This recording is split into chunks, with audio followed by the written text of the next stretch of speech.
गणेशाय नमः। श्रीसरस्वत्यै नमः।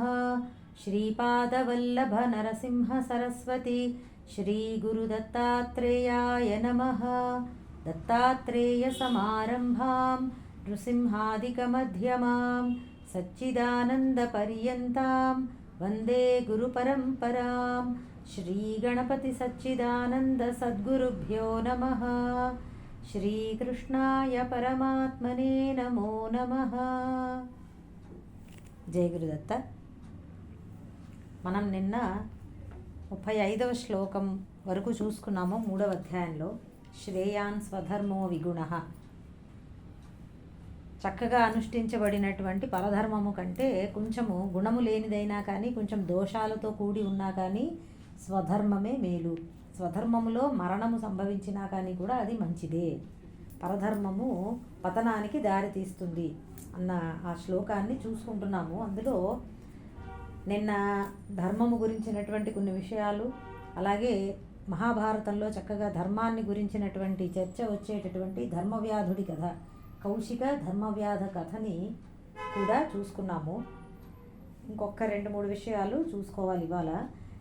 ఈ శ్లోకాన్ని తత్వపరంగా కూడా, అంటే పరమార్థికంగా కూడా అర్థం చెప్పుకోవచ్చు అన్నమాట. అది ఎలాగో కొంచెం ఒకసారి చూద్దాము. స్వధర్మము అంటే తనదైన ధర్మము, స్వధర్మ తన ధర్మము అని అంటే ఎవరికి వాళ్ళకి. మనం ఎవరండి? మనం ఎవరం?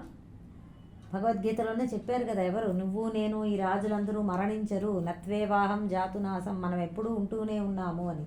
ధర్మము అంటే జన్మతః వచ్చింది అని, ప్రాప్తించినది అని నిన్న అనుకున్నాం. జన్మ ఎవరికి? శరీరానికి. మరి నేను శరీరం కాదు కదా. అప్పుడు స్వధర్మం అంటే ఏమవుతుంది? అప్పుడు నేను ఆత్మస్వరూపమును. అప్పుడు నా స్వధర్మం ఏమిటి? నేను శరీరం కాదు, ఆత్మస్వరూపాన్ని అనుకున్నప్పుడు నేను ఆత్మస్థితిలో ఉండడమే. బ్రాహ్మీ స్థితి అని 2వ అధ్యాయం చివరిలో చెప్పాము కదా. అటువంటి ఆత్మస్థితిలో ఉండడమే నాకు స్వధర్మం అవుతుంది. అలా కాకుండా పరధర్మం ఏమవుతుంది? నేను ఇంకొకటి అని అనుకోవడం, అంటే నేను శరీరము అని భావించడం నాకు పరధర్మం అవుతున్నది కదా. అందుకే అన్నారు పరధర్మము భయంకరమైనది అని. భయావహ అన్న మాట వచ్చింది అంటే భయంకరం ఎందుకు అవుతుంది అంటే, నేను నా యొక్క ఆత్మస్వరూప స్థితిలో ఉండకుండా నేను శరీరముగా జీవిస్తున్నప్పుడు, ఆ శరీర ధర్మాలని నావి అని నేను అనుకున్నప్పుడు ఏమవుతుందంటే, దాని వలన ఈ జనన మరణాలు కలుగుతున్నాయి. సంసార చక్రంలో పడి తిరుగుతున్నాం. అదే ఆ భయంకరం అంటే అదే భయంకరమైనటువంటి దుఃఖానికి దారి తీస్తున్నది. కాబట్టి స్వధర్మము, నీ యొక్క ధర్మములోనే నీవు చరించు, అంటే ఆత్మస్వరూపంగా ఎప్పుడూ నిలిచి ఉండు అని. ఇది పరమార్థికంగా చెప్పేటటువంటి శ్లోకం అండి. ఆ పరమార్థంగా చెప్పుకుంటే ఇది ఈ శ్లోకం యొక్క తాత్పర్యము. అంటే ఎప్పుడూ నేను ఆత్మను, సాక్షినై ఉన్నాను, నాకు ఎటువంటి కర్తృత్వము లేదు. చెప్పుకున్నాం కదా మనము కొన్ని శ్లోకాల ముందరే. గుణాగుణేషు వర్తంతే ఇతి మత్వా న సజ్జతే తత్వవిత్తు మహాబాహో, ఆ శ్లోకం. నాకు ఎటువంటి కర్తృత్వము లేదు, ఈ శరీరాదులు వాటి పని అవి చేసుకుంటున్నాయి అని భావన చేస్తూ ఆత్మస్వరూపంగా ఉంటూ ఆయా కర్మలు శరీరం ద్వారా జరుగుతూ ఉంటే తాను సాక్షిగా ఉంటూ ఉండడమే. ఇది ఈ శ్లోకానికి పరమార్థికమైనటువంటి తాత్పర్యం అన్నమాట. చాలా చక్కగా ఉంటుంది. మనం ఏ భావన తీసుకున్నా పర్వాలేదు. కేవలము ధర్మము అంటే శరీరము అన్న, ఈ శరీరానికి ప్రాప్తించినది అన్న అర్థం చెప్పుకుంటే మనం ఇంకా నేను శరీరము అని అనుకునే స్థితిలో, వ్యవహారికము అంటారు దాన్ని. ఇంకొకటి పరమార్థికం ఇప్పుడు చెప్పుకున్నది. ఈ తత్వంలో ఏంటంటేనండి 2 స్టేజెస్ చెప్తారు, 2 స్థాయిలు అన్నమాట. పరమార్థికము అంటే అబ్సల్యూట్, అల్టిమేట్ రియాలిటీ, ఇంకా అదే సత్యము, దానికి మించి ఇంక ఏదీ లేదు. అది పరమార్థికము అంటారనమాట దాన్ని. వ్యవహారికం అంటే ఏమిటంటే ఇంకా అంత స్థితి మనకు అందలేదు, అంతగా అర్థము కాలేదు. అలాంటప్పుడు వ్యవహారంలో, అంటే వ్యవహారం అంటే లోకం అన్నమాట, లోక వ్యవహారము అని మాట్లాడతాం కదా, అట్లా ఈ లోక వ్యవహారంలో మనం అనుకునేటటువంటి దాన్ని ఒప్పుకుంటూ ఇంకా నాకు జ్ఞానము కలగలేదు కాబట్టి అక్కడ జరిగేటటువంటి వాటిని వ్యవహార స్థితి అని అంటారు. వ్యావహారిక సత్యము అని అంటారు. లేకపోతే పారమార్థిక సత్యము అంటే అబ్సల్యూట్ రియాలిటీ. వ్యావహారిక సత్యము అంటే రిలేటివ్ రియాలిటీ, రిలేటివ్ అన్నమాట. నాకు ఇంకా జ్ఞానము కలగలేదు కాబట్టి నన్ను శరీరము అని అనుకునే స్థితిలో అప్పుడు ఈ శ్లోకాన్ని మనం ఇలా అన్వయించుకోవచ్చు, నిన్న చెప్పుకున్నట్లుగా. అది ఈ మాటలు గుర్తుపెట్టుకోండి. పారమార్థిక సత్యము, వ్యావహారిక సత్యము అని ఇంకా వస్తాయి తర్వాత వీటి గురించి, అప్పుడు మళ్ళీ వివరంగా చెప్పుకోవచ్చు. ఇంకొకటి చెప్పాలి ఈ శ్లోకానికి. ధర్మాన్ని గురించిన చర్చ అయ్యింది, ఇక అధర్మము కూడా ఒక్కసారి చెప్పుకుందాం. అధర్మము 5 శాఖలుగా 5 రకాలుగా ఉంటుంది అని శాస్త్రం చెప్తున్నది అనమాట. అది కూడా ఒకసారి చూసుకుంటే మనకి ఇంకా బాగా తెలుస్తుంది. ఈ ధర్మము కానిది కూడా ఒకసారి అర్థం కావాలి కదా. మొట్టమొదటిది అధర్మములో మొట్టమొదటిది ఏమిటంటే ధర్మానికి విరుద్ధమైనటువంటిది. ఫర్ ఎగ్జాంపుల్, ధర్మము అహింస అన్నాం అనుకోండి, అధర్మము హింస చేయడం. ధర్మము సత్యము పలకడము అన్నాం అనుకోండి, అధర్మము అసత్యము అవుతుంది. అట్లా దానినే ఇంకొక పేరు విధర్మము అని అంటారు. ఇది మొట్టమొదటిది, అధర్మంలో మొట్టమొదటి శాఖ. ఇక రెండవది పరధర్మం. పరధర్మం అంటే ఏమిటంటే మనం నిన్ననే చెప్పుకున్నాం, సన్యాసికి గృహస్థ ధర్మము పరధర్మం అవుతుంది అని. పరధర్మము కూడా అధర్మమే. ఇది రెండవది అధర్మంలో. ఇక మూడవది ధర్మాభాస అని అన్నారు. ధర్మాభాస అంటే ధర్మములా కనబడుతుంది కానీ అది ధర్మం కాదు. దీనికి ఉదాహరణ ఏంటంటే చూడండి, మనకి కొన్ని గుళ్ళల్లో జంతు బలి ఇస్తూ ఉంటారు. అమ్మవారికి ప్రీతండి అని చెప్పి ఇస్తూ ఉంటారు, ధర్మమే అని అనుకుంటూ ఉంటారు, కానీ చాలా పొరపాటు, అది అధర్మం అన్నమాట. అలాగే ఒకప్పుడు మన సమాజంలో ఈ దేవదాసి వ్యవస్థ అని ఉండేది. అది ధర్మము అన్నట్లుగా ఒక ఆచారంగా సాగుతూ ఉండేది, కానీ అది ఏమీ లేదండి. స్త్రీలని పాపము ఎక్స్‌ప్లాయిటేషన్ అంటారు చూసారా, అటువంటిది వాళ్ళ యొక్క దుర్బలత్వాన్ని సొమ్ము చేసుకోవడం లాంటిది దేవదాసి వ్యవస్థ అని ఉండేది ఒకప్పుడు. ఇదంతా ధర్మంలా అనిపిస్తూ ఉంటుంది, ఏవో ఆచారాలన్న పేరుతో వస్తూ ఉంటాయి, అవన్నీ అధర్మం. ఇట్లా చాలా ఉన్నాయి మనకి సమాజంలో. ఒకప్పుడు ఇది కూడా ఉండేది, అంటరానితనం అని చెప్పి కొన్ని జాతుల వారిని బాగా కష్టపెట్టడము, ఇదంతా ధర్మాభాస అండి. ధర్మం పేరుతో అధర్మాన్ని చలామణి చేయించడం. తర్వాత ఛలము అంటే మోసం, ధర్మములా నటిస్తూ ఉండడం. మనకి చూడండి, రావణాసురుడు సీతాదేవిని సన్యాసి వేషం వేసుకుని అపహరించాడు. అదే ఛలం అన్నమాట, మోసం అంటారు దాన్ని. తాను ఏదో గొప్ప సన్యాసిలాగా వేషమే మాత్రమే వేసుకున్నాడు, అందులో సత్యము లేదు. ఈ కాలంలో కూడా మనకి ఎంతోమంది నటిస్తూ ఉంటారు, తెలిసిన వాళ్ళలాగా, అన్ని జ్ఞానుల్లాగా, కానీ నిజానికి అదంతా కూడా మోసం. అది 4వది, అధర్మంలో 4వ శాఖ. ఇక 5వది ఉపమా. ఉపమా అంటే మన తెలుగులో ఉప్మా కాదండి, సంస్కృతంలో ఉపమా. ఉపమా అంటే ఇమిటేట్ చేయడం, తాను గొప్ప ధర్మాత్ముడిలాగా వేషం మాత్రం ఉండడం అనమాట. అంటే నామాలు పెట్టుకుంటూ వైష్ణవుల దగ్గర విష్ణు భక్తుడినని, శైవుల దగ్గర శివభక్తుడినని, ఇట్లా రకరకాలుగా వేషం మార్చుతూ ఉండడం. అంటే ఏది కూడా తనకి ఒక ఫిక్స్డ్ లేదనమాట. ఎవరు ఏది చెప్తే నేను అదే చేస్తున్నానండి అన్నట్లుగా ఉండడం, అది కూడా ఒక రకమైన అధర్మమే. ఎందుకంటే తాను ఏ ధర్మమో దాన్ని చక్కగా చాటి చెప్పుకొని దాన్ని అలా ప్రవర్తించవచ్చు. అలా కాకుండా ఒక్కొక్క చోట ఒక్కొక్కలాగా వ్యవహరించడం అనమాట, అది కూడా ఒక రకమైన అధర్మమే. ఇవి అధర్మానికి రూపాలు అని అన్నారు. అర్థమైంది కదా. మొత్తం మనకి లోకంలో ఉండేటటువంటి అధర్మాలన్నీ ఇందులో కలిసి వచ్చేస్తాయి. డైరెక్ట్గా ధర్మానికి విరుద్ధంలోనే అసలు చాలా వచ్చేస్తాయి. హింస అని, అసత్యమని, హత్య చేయడం అని, ఇవంతా ధర్మానికి విరుద్ధమైనటువంటివి అట్లా. సో మొత్తం మీద మనము ధర్మము, స్వధర్మము, పరధర్మము, అధర్మము, అధర్మములో శాఖలు, ఇవన్నీ కూడా చెప్పుకున్నాము. వ్యవహారిక పారమార్థిక తాత్పర్యాలు కూడా ఈ శ్లోకానికి చెప్పుకున్నాము. అక్కడతో ఇది అయ్యింది. ధర్మం గురించి ఎంత చెప్పినా నిజానికి సరిపోదండి, కానీ ఇక్కడికి మనం పాజ్ చేసుకుందాం. మళ్ళీ తర్వాత ఎప్పుడైనా వేరే శ్లోకాల్లో వస్తే కనుక అప్పుడు మళ్ళీ ఇంకా ఏదన్నా మిగిలి ఉంటే చెప్పుకుందాము. ఇవాళకి ఇది చాలు. ఇక 36వ శ్లోకం. అసలు తెలిసి కూడా అప్పుడప్పుడు మనిషి ఎందుకు అధర్మాన్ని చేస్తాడు అనేది ఒక సంశయం మనందరికీ ఉంటుంది. ఎందుకంటే చాలా తెలియదా అండి, చాలామందికి దొంగతనాలు కానీ హత్య కానీ చేస్తే డైరెక్ట్గా ఈ జన్మలోనే ఇక్కడే లా ప్రకారం కూడా తాను ఎంతో నష్టపోవచ్చు, తనకి ఉరిశిక్ష పడవచ్చు, జైల్లో పెట్టచ్చు అనేటటువంటిది తెలుసు కదండి. అందరికీ తెలుసు, తెలియని వాళ్ళు ఎవరు లేరు. అయినా కానీ కూడా ఎందుకు చేస్తారో అధర్మము? అప్పుడప్పుడు పోని పరలోకం సంగతి వదిలిపెట్టండి, నేను నమ్మనండి స్వర్గం నరకం ఉంటుందని అని అనుకుంటారు. సరే, అది నమ్మకపోయినా ఈ లోకంలోనే ఇక్కడే మనకి అధర్మంగా ప్రవర్తిస్తే దాని వలన కష్టము నష్టము ఉంటుందని తెలుస్తూ కూడా మానవులు ఎందుకు అధర్మాన్ని ఆచరిస్తారు అనే ఒక చక్కటి ప్రశ్న అర్జునుడు వేసి దానికి సమాధానంగా ఈ అధ్యాయం ఇక చివరి శ్లోకాలు వస్తాయన్నమాట. అదేంటో చూద్దాము. 36వ శ్లోకము. అర్జున ఉవాచ అథ కేన ప్రయుక్తోయం పాపం చరతి పూరుషః అనిచ్ఛన్నపి వార్ష్ణేయ బలాదివ నియోజితః.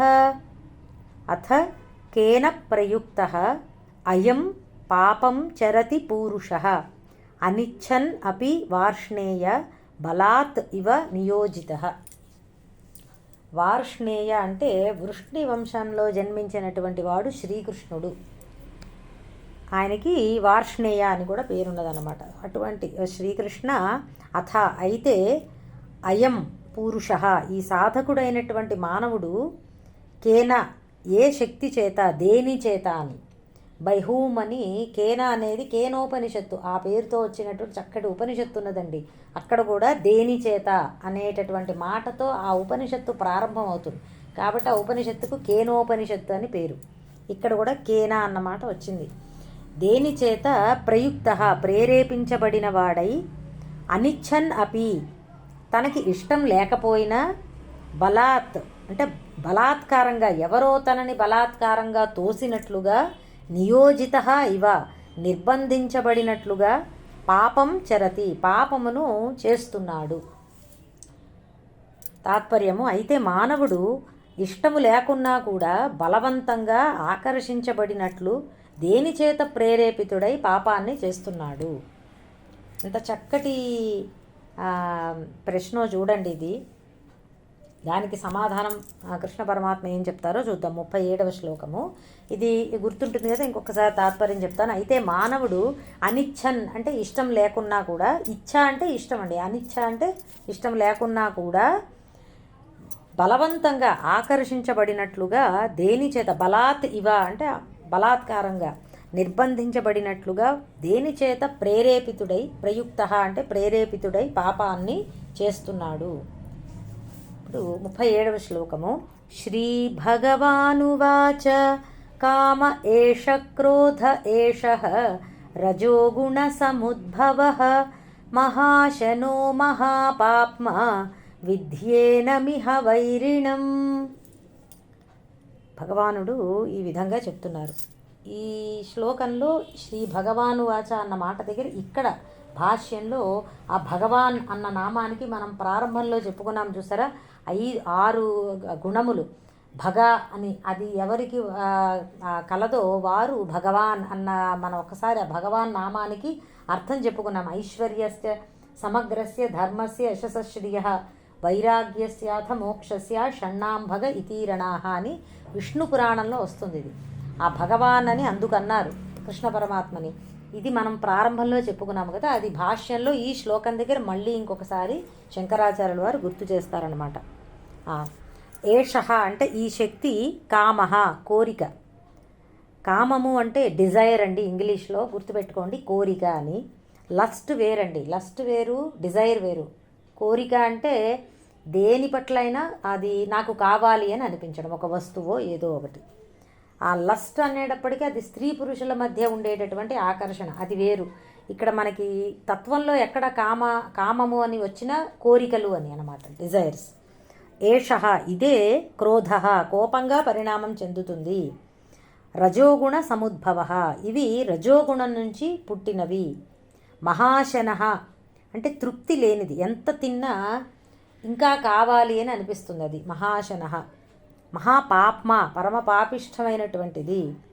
ఏనం ఇహ వైరిణం ఇదే ఈ సంసార చక్రంలో, ఇహ అంటే ఈ లోకంలో గొప్ప శత్రువు. ఎవరికి? మానవులందరికీ కూడా గొప్ప శత్రువు వైరి అని విద్ధి తెలుసుకో. ఇది రజోగుణము వలన పుట్టినటువంటి కామము, కోపము. మహాపాపాలకు కూడా ఇదే కారణము. ఎప్పటికీ తృప్తి చెందదు. దీనినే ఈ లోకంలో శత్రువుగా తెలుసుకో అని పరమాత్మ చెప్పారు. కోరికల వలన ఎంత నష్టమో చెప్పండి. చూడండి, ఈ శ్లోకం ఇక్కడి నుంచి పరమాత్మ చెప్తూ ఉంటే మనకే అనిపిస్తుంది, ఓహో ఇంత భయంకరమైనటువంటివా కోరికలు అని. మనకి ప్రతినిత్యము ఎన్నో కోరికలు. సంకల్పం అండి, ఒక ఆలోచన, అది చేద్దామా, ఇది చేద్దామా, ఇలా ఉంటే బాగుంటుంది, అది లేకపోతే బాగుంటుంది, ఎన్నో ఆలోచనలండి. ఇవన్నీ కోరికలే. మహాభయంకరమైనట్టు చూశారుగా, మహాపాప్మా, పరమ పాపిష్టమైనటువంటిది అని చెప్పారు ఈ కోరికలు అన్నమాట. ఎందుకంటే పాపాలు అన్నీ కూడా కోరికల వల్లనే జరుగుతాయి. మనిషి కామేనహి ప్రేరిత జంతువు పాపం కరోతి. అసలు మానవుడు పాపం అనేది చేస్తున్నాడు అంటే దానికి వెనకాతల ఒకటే ఒక కారణం అన్నారు, అది కామమే, కోరికలు. మహాశనహ అని అన్నారు. మహాశనహ అంటే నిజానికి తిండిపోతు అనేది, అంటే ఎంత అనుభవించినా తృప్తి కలగదు. ఇప్పుడు తిండిపోతు అంతే కదా, అట్లా. ఎందుకంటే కోరికలు ఎన్ని తీర్చుకుంటున్నా చాలు అని ఎప్పటికీ అనిపించదు. మనం చాలాసార్లు ఏమనుకుంటామంటే జీవితం ప్రారంభంలో ఓకే, అప్పుడు కొన్ని కోరికలు ఉండొచ్చు. యుక్త వయసులో గృహస్థాశ్రమంలో ప్రవేశించిన వెంటనే భార్య, భర్త, పిల్లలు, ఇంకా మనకి ఇల్లు కావాలి, మనకి ఇంకోటి ఏదో కావాలి, ఉద్యోగం బాగుండాలి, అందరూ సుఖంగా ఉండాలి, పిల్లలు బాగుండాలి, ఇట్లా రకరకాల కోరికలు ఉండొచ్చు. అందరూ ఏమనుకుంటారంటే మెల్లిమెల్లిగా అవన్నీ తగ్గిపోతాయి వయసు పెరిగాక, అప్పుడు నేను బాగా భగవన్నామాన్ని చెప్పుకుంటాను, నాకు చాలా బాధ్యతలు ఉన్నాయి అని అనుకుంటామండి. మహాపొరపాటు అది. ఎప్పటికీ తీరదు. కోరికలు ఒకటి తర్వాత ఒకటి పుడుతూనే ఉంటాయి. మీరు చూడండి, మనం చిన్నప్పుడు మనకి కోరికలు ఏమిటి, నాకు ఈ బొమ్మలు ఉంటే బాగున్నాను, ఆ బొమ్మలు ఉంటే బాగున్నాను. కొంచెం వయసు అవుతుంది, విద్యలోకి వెళతాం, చదువుకుంటూ నాకు మంచి మార్కులు వస్తే బాగుంటుంది, ఆ చదువులో పడిపోయి అవే కోరికలు ఉంటాయి. పెద్ద వయసు వస్తుంది, వివాహం చేసుకుంటాం, నా భర్త బాగుండాలి, నేను ఇప్పుడు సుఖంగా ఉండాలి, నాకు ధనం ఉండాలి, నాకు ఇల్లు పిల్లలు ఉండాలి, అన్నీ ఉండాలి, భోగ వస్తువులు ఉండాలి, కష్టాలు కలగకూడదు, అందరూ ఆరోగ్యంగా ఉండాలి. ఇవన్నీ కోరికలు, పెద్ద లిస్టు. కొంచెం వయసు అయిపోయింది, పిల్లలు పెద్దవాళ్ళు అవుతున్నారు. నెక్స్ట్ కోరికలు ఏంటంటే వాళ్ళు బాగా చదువుకోవాలి, వాళ్ళకి అన్నీ బాగుండాలి, వాళ్ళకి ఏ కష్టమూ కలగకూడదు, అది కూడా అయిపోయింది. వాళ్ళకి మంచి ఉద్యోగాలు రావాలి, ఆ కోరికలు తీరుతున్నాయి. తర్వాత పెళ్ళిళ్ళు కావాలి, మంచి సంబంధాలు రావాలి, అవి తీరుతాయి. ఆగిపోతుందంటే అక్కడితో మన బాధ్యత నిజంగా తీరిపోయింది. పిల్లల పెళ్ళిళ్ళు అయ్యాక మనం మన కర్తవ్యాన్ని నిర్వర్తించినట్లు. తర్వాత ఇంకా పూర్తి అవుతుందండి, మళ్ళీ కొత్త లిస్టు మొదలవుతుంది. మళ్ళీ వాళ్ళకి పిల్లలు పుట్టాలి, మళ్ళీ వాళ్ళని నేను చూడాలి, నేను వాళ్ళని పెంచేయాలి. మన పిల్లల్ని పెంచుకునేది సరిపోదు, ఇంకా తృప్తి లేదు, ఇంకా మనవాళ్ళు, ఇంకా వాళ్ళ పెళ్ళిళ్ళు కూడా దేవుడు మేలు చేస్తే నేను అంతవరకు బ్రతికి వాళ్ళ పెళ్ళిళ్ళు కూడా నేను చూడాలి. ఎప్పటికైనా ఎండ్ అవుతుందండి ఇది? మనమే ఆలోచించండి. జీవితంలో ఎప్పుడు ఇవి ఆగవు. అదే చెప్తున్నారు మహాశనహ, తిండిపోతూ. గుర్తించాలి, మనము ఇలాంటి కోరికలు వస్తున్నప్పుడు ఆపుకోవాలి. ఇంకా చాలు అని మనమే బలవంతంగా ఆపుకోకపోతే కోరికలు తమంత తాముగా ఆగవు. దానివలన ఏం జరుగుతుందంటే జీవితం వాటి చుట్టూరా వలయం. అది తృణావర్తుడు అని చెప్పి కృష్ణ పరమాత్మ చిన్నప్పుడు గాలి రూపంలో, సుడిగాలి రూపంలో ఒక రాక్షసుడు వస్తాడు, తృణావర్తుడు. ఆయనని కృష్ణ పరమాత్మ సంహరించారు. ఆ కథ గుర్తుంది కదా, అందరికీ తెలుసు కదా. ఆ తృణావర్తుడు ఎవరో కాదండి, తృష్ణ అంటే కోరికలు, గ్రీడ్ అన్నమాట. ఇంకా ఇంకా కావాలి అని. అది సుడిగాలి రూపంలో అందుకే ఉంటుంది. ఎందుకంటే సుడిగాలిలో ఒకసారి మనం పడ్డామంటే ఇంక అందరూ తిరుగుతూ ఉండడమే మన పని, బయటికి రాలేం మనంతట మనంగా. కృష్ణ పరమాత్మే దానిని ఛేదించగలడు. కోరికలు కూడా అలాంటివే. ఆ తృష్ణ ఒకసారి పడిపోయిందంటే మనం తిరుగుతూ ఉంటాం వాటిల్లో. దీనికి ఒక చక్కటి కథ చెప్తారు. యయాతి అని మహాభారతంలోనే వస్తుంది, భాగవతంలో కూడా వస్తుంది ఈయన గురించి. ఈయన పూర్వకథ చాలా ఉన్నదండి, అవంతా ఒక్కర్లేదు. కానీ ఆయనకి 2 భార్యలు, దేవయాని, శర్మిష్ఠ అని చెప్పి. శుక్రాచార్యుడి అల్లుడవుతాడు. శుక్రాచార్యుడి కూతురు దేవయాని, ఆయనను వివాహం చేసుకోవాల్సి వస్తుంది. ఆ దేవయానిని ఈ యయాతి. సరే, మొత్తం మీద శర్మిష్ఠ అని ఇంకొక ఆవిడని కూడా వివాహం చేసుకుంటాడు. ఈ కౌరవ వంశంలో పూర్వీకుడు పురు అని ఒక రాజు, ఆయన యయాతి యొక్క కుమారుడే అన్నమాట. అలాగే యదు అని చెప్పి యయాతికి ఇంకొక కుమారుడు. ఆ యదు యొక్క పుత్రులే యాదవులు, కృష్ణ పరమాత్మ యొక్క వంశీకులు. అంటే ఆ యయాతి ఈ వంశంలోనే పూర్వము కాలం నాటివాడు అనమాట ఈ యయాతి. ఆయనకి 4 కుమారులు ఉండేవారు. అయితే ఆయనకి ఒకనాడు అనుకోకుండా ఆ శుక్రాచార్యుడు ఆయన్ని శపిస్తాడు. తన కూతురుని సరిగ్గా చూసుకోవట్లేదు అనేటటువంటి కోపంతో శుక్రాచార్యుడు ఆయన్ని నువ్వు వృద్ధుడివైపో అని శపిస్తాడు. యుక్త వయసులో ఉన్నప్పుడే కొంచెం చాలా బాధపడతాడు యయాతి. ఆయనకి ఇంకా చాలా కోరికలు ఉన్నాయి అనుభవించాలని. ఆయన ఏం చేశాడంటే 4 పిల్లల్ని పిలిచి, నా వృద్ధాప్యాన్ని మీలో ఎవరన్నా తీసుకుని మీ యొక్క యవ్వనాన్ని నాకు ఇస్తారా అని అడిగాడు.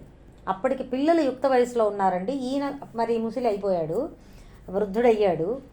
అయితే ఎవరు ఒప్పుకోలేదు, నలుగురు పుత్రుల్లో ఎవరు ఒప్పుకోలేదు. 4వ వాడు ఒప్పుకున్నాడు, పురుగు అని ఆయన ఒప్పుకున్నాడు. ఆయనకి విరాగి, సరే నాన్న నా యుక్త వయసు నీకు ఇస్తాను, నీ వృద్ధాప్యాన్ని నాకు ఇవ్వమని. ఈ మిగతా 3 పిల్లలు తన కోరికని మన్నించలేదనే వాళ్ళని శపిస్తాడు యయాతి. మీరు ఎప్పటికీ రాజులు, మీ వంశంలో ఎవరు రాజులు ఉండరు. నిజానికి యయాతి రాజు అయినా, అందుకే యాదవులని క్షత్రియులుగా మనకి స్వీకరించరు. మీరు మహాభారతంలో చూస్తే క్షత్రియులే అయినప్పటికీ కొంచెం శాపగ్రస్తుడు అయ్యాడు వాళ్ళ యొక్క యదు మహారాజు, వాళ్ళ యొక్క మూల పురుషుడు ఆ వంశానికి.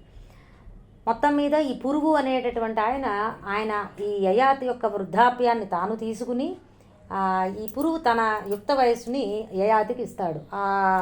అప్పుడు మళ్ళీ యవ్వనవంతుడయ్యి యయాతి 1000 సంవత్సరాలు ఆయన మొత్తం అన్ని భోగాలు అనుభవిస్తూనే ఉన్నాడు.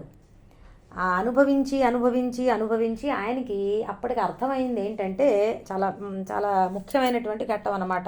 నజాతు కామానాం ఉపభోగేన శామ్యతి హవిషా కృష్ణవర్త్మేవ భూయ ఏవాభివర్ధతే. కోరికలు ఎన్ని అనుభవించినా ఎప్పటికీ అవి చల్లారదు. నెయ్యి పోస్తూ ఉంటే అగ్ని ఎలా వృద్ధి చెందుతూ ఉంటుందో అనుభవించే కొద్దీ కోరిక పెరుగుతూనే ఉంటుంది అని ఆయన అప్పటికి 1000 సంవత్సరాలు అయ్యాక ఆయనకి గుర్తించి తన తప్పు తాను తెలుసుకుని మళ్ళీ తన కొడుకు దగ్గరికి వచ్చి తాను తిరిగి తన వృద్ధాప్యాన్ని తీసుకుని వరాలతో సహా పురుగుకి తిరిగి తన యుక్త వయసుని అందించాడనమాట. అది యయాతి ఈ కోరికల గురించి చెప్పినటువంటి విషయం చాలా చాలా మంచి ముఖ్యమైనటువంటి ఘట్టం, మనందరికీ కూడా తెలుసుకోవాల్సినటువంటిదండి. అదే ఇక్కడ చెప్పారు. మహాశనః అంటే అది ఎంత అనుభవించినా తృప్తి చెందదు. ఇది ముందరే తెలుసుకున్నాం అనుకోండి, ఇప్పుడు ఏమవుతుంది, అనుభవించాక తెలుసుకోవడం కాదు, అనుభవించే ముందరే. మనకి మహాభారత మొదలైనటువంటి ఇతిహాసాలలో ఇలాంటివి ఎందుకు చెప్పారు అంటే మనకి తెలుసుకుంటాము అని చెప్పి, తెలుసుకుని ఆ కోరికలని ప్రారంభం నుంచే త్రుంచివేయడం అలవాటు చేసుకోవాలి. ఎలాగో మనం ఏది కోరుకున్నా మనం అనుకున్నది జరుగుతుందో లేదో జరగదండి, ఎవరు చెప్పలేం. మన చేతిలో ఏదీ లేదు. మరొక 5 నిమిషాల తర్వాత ఏం జరుగుతుందో తెలియని మనకి ఎప్పుడో ఏదో ఏం జరుగుతుందో ఎలా తెలుస్తుందండి? మనం కేవలము మనకి ఇవ్వబడినటువంటిది ప్రజెంట్, ఇప్పటికిప్పుడు మనం జీవిస్తూ ఉండడమే ఎంతో సుఖంగా ఉంటుంది. ఏదో ఫ్యూచర్లో జరగబోయే దాని గురించి ఏవేవో కలలు కంటూ సంకల్పాలు చేసుకుంటూ అవసరమంటారా అది?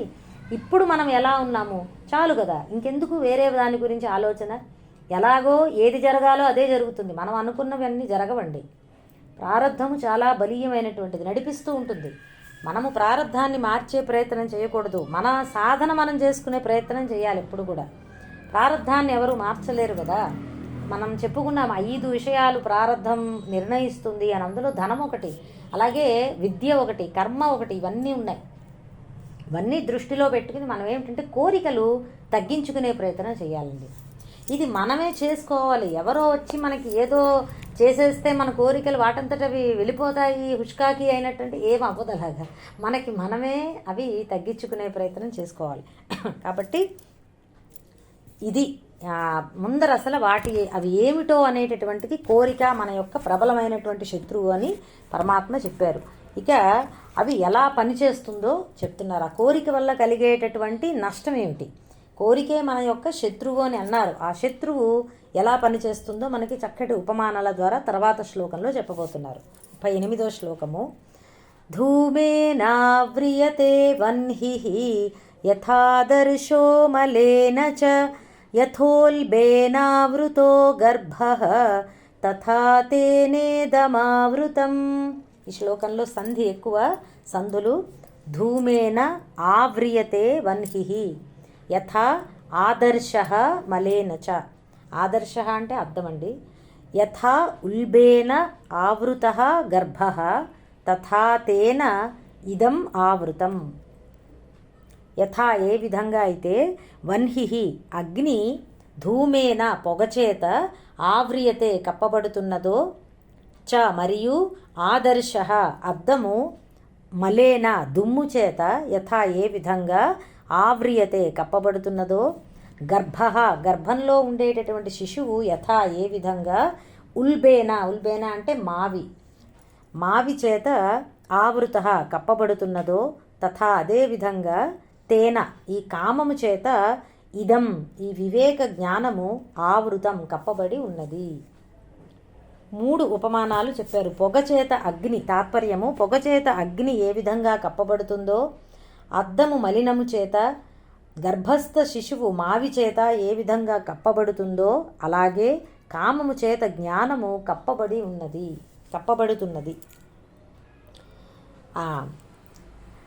మొట్టమొదటిది అగ్ని పొగ. అగ్నిలోంచే పుట్టినటువంటి పొగ అగ్నినే కప్పినట్లుగా కనబడుతుందండి. నిజానికి అగ్ని ఏం కప్పట్లేదు, కానీ ఆ పొగ ఆవరించి ఉంటుంది అగ్ని చుట్టూరా. మనకి అగ్ని యొక్క రూపము తాత్కాలికంగా ఆ పొగ ఉన్నంతసేపు కనబడనట్టుగా ఉంటుందన్నమాట.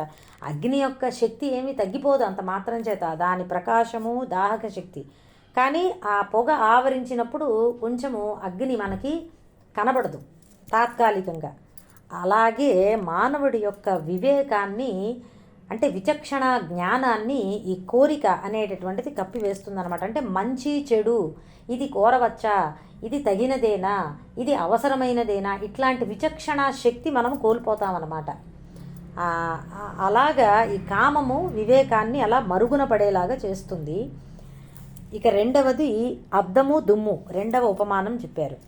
అద్దంలో మనల్ని మనం చూసుకోవడానికి దుమ్ము బాగా అడ్డుపడుతుంది. మనకి క్లియర్గా ఉండేటటువంటి అద్దం అయితే మన మొహం చక్కగా కనబడుతుంది, కానీ దుమ్ముగా ఉన్నటువంటి అద్దంలో మన మొహం చాలా డల్గా కనబడుతుంది. అసలు అస్పష్టంగా కనబడుతుంది, చూసారా? అట్లాగే మన స్వరూపము తెలుసుకోలేకపోవడానికి, మనల్ని నేను ఎవరు అనేది తెలుసుకోలేకపోవడానికి కారణము దుమ్ములాగా ఈ మనస్సు అనే అద్దం మీద ఈ కోరిక అడ్డుతుందన్నమాట అండి.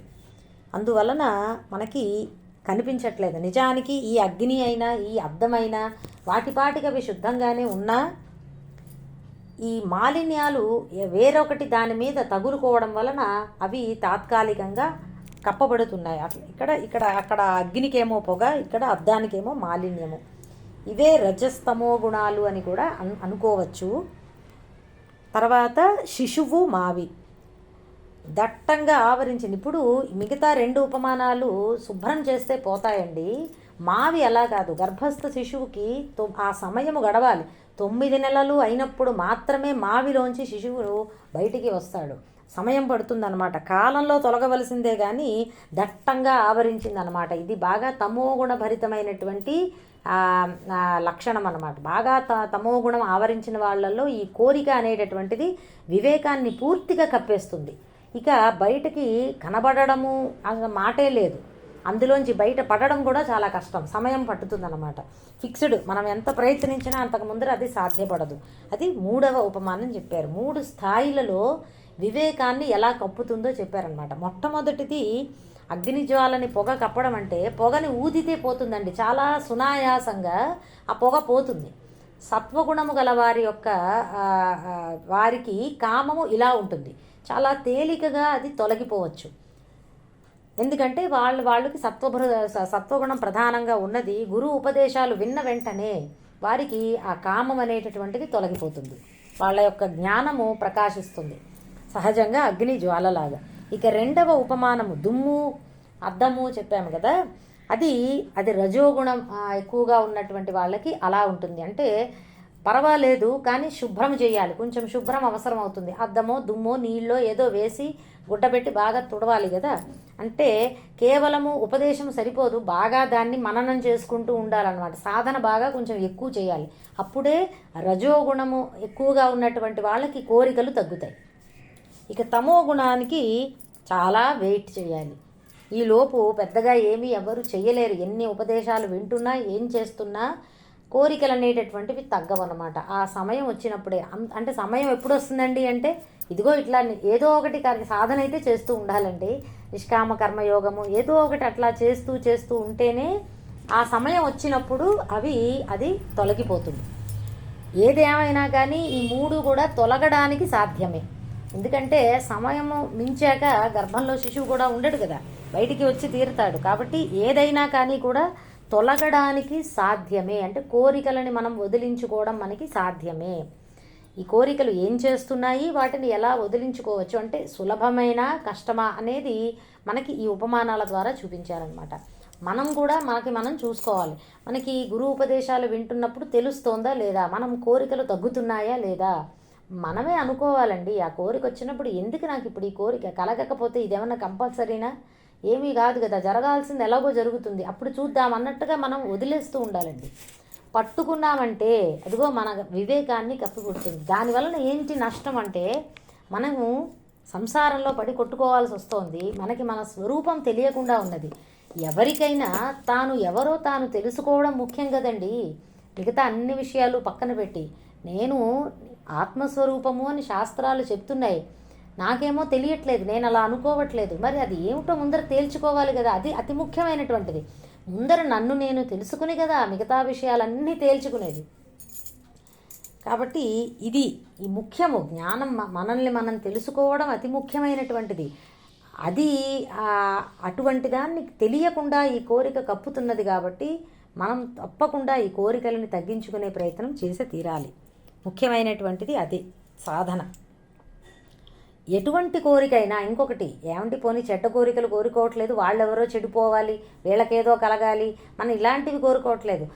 మంచే కోరుకుంటున్నాను, నాకు నా వాళ్ళకి సుఖం కలగని, నాకేదో డబ్బు రాని, ఇంకోటేదో అయిపోని, ఇదంతా ఇది మంచి కోరికలే కదా అని అనుకుంటామండి. లేదా మనం ఒక 1000 జపాలు చేసుకోవాలి, మంచి మంచి సత్సంకల్పాలు, ఏ కోరికైనా అది ఎప్పటికైనా మనల్ని బంధించి తీరుతుంది. ఇది మర్చిపోవద్దండి. ఎందుకంటే పరమాత్మ ఏమంటారంటే మనం ఏ చిన్న కోరిక సంకల్పం చేసినా అది తీర్చుకోవడానికి ఇంకొక జన్మ ఎత్తాల్సి ఉంటుంది. ఈ జన్మలో తీరకపోతే మనం ఎన్ని కోరికలు కోరి ఉంటామండి ఈ మొత్తం ఇంతవరకు మనకి తెలిసిన ఈ జన్మలో. అవన్నీ తీర్చుకోవడానికి ఇక ఎన్ని జన్మలు ఎత్తాల్సి ఉంటుంది. ఆ జన్మలలో మళ్ళీ ఎన్ని కోరికలు వస్తాయి. ఇది ఎప్పటికైనా అయ్యేలా మీకు కనబడుతోందా? నాకైతే అనిపించట్లేదు, భయం వేస్తోంది. అమ్మో ఇదెక్కడ గోలా, మనకు వద్దు ఈ కోరికలు అనిపిస్తుంది. ఎందుకు ఈ కోరికలు కోరి మాత్రం ప్రయోజనం ఏముంది? ఊరికినే మనకి మనమే ఇంకొక జన్మని యాడ్ చేసుకుంటున్నాం. వెంటనే వద్దు బాబు నాకు వద్దు అనుకుంటూ ఉండాలండి.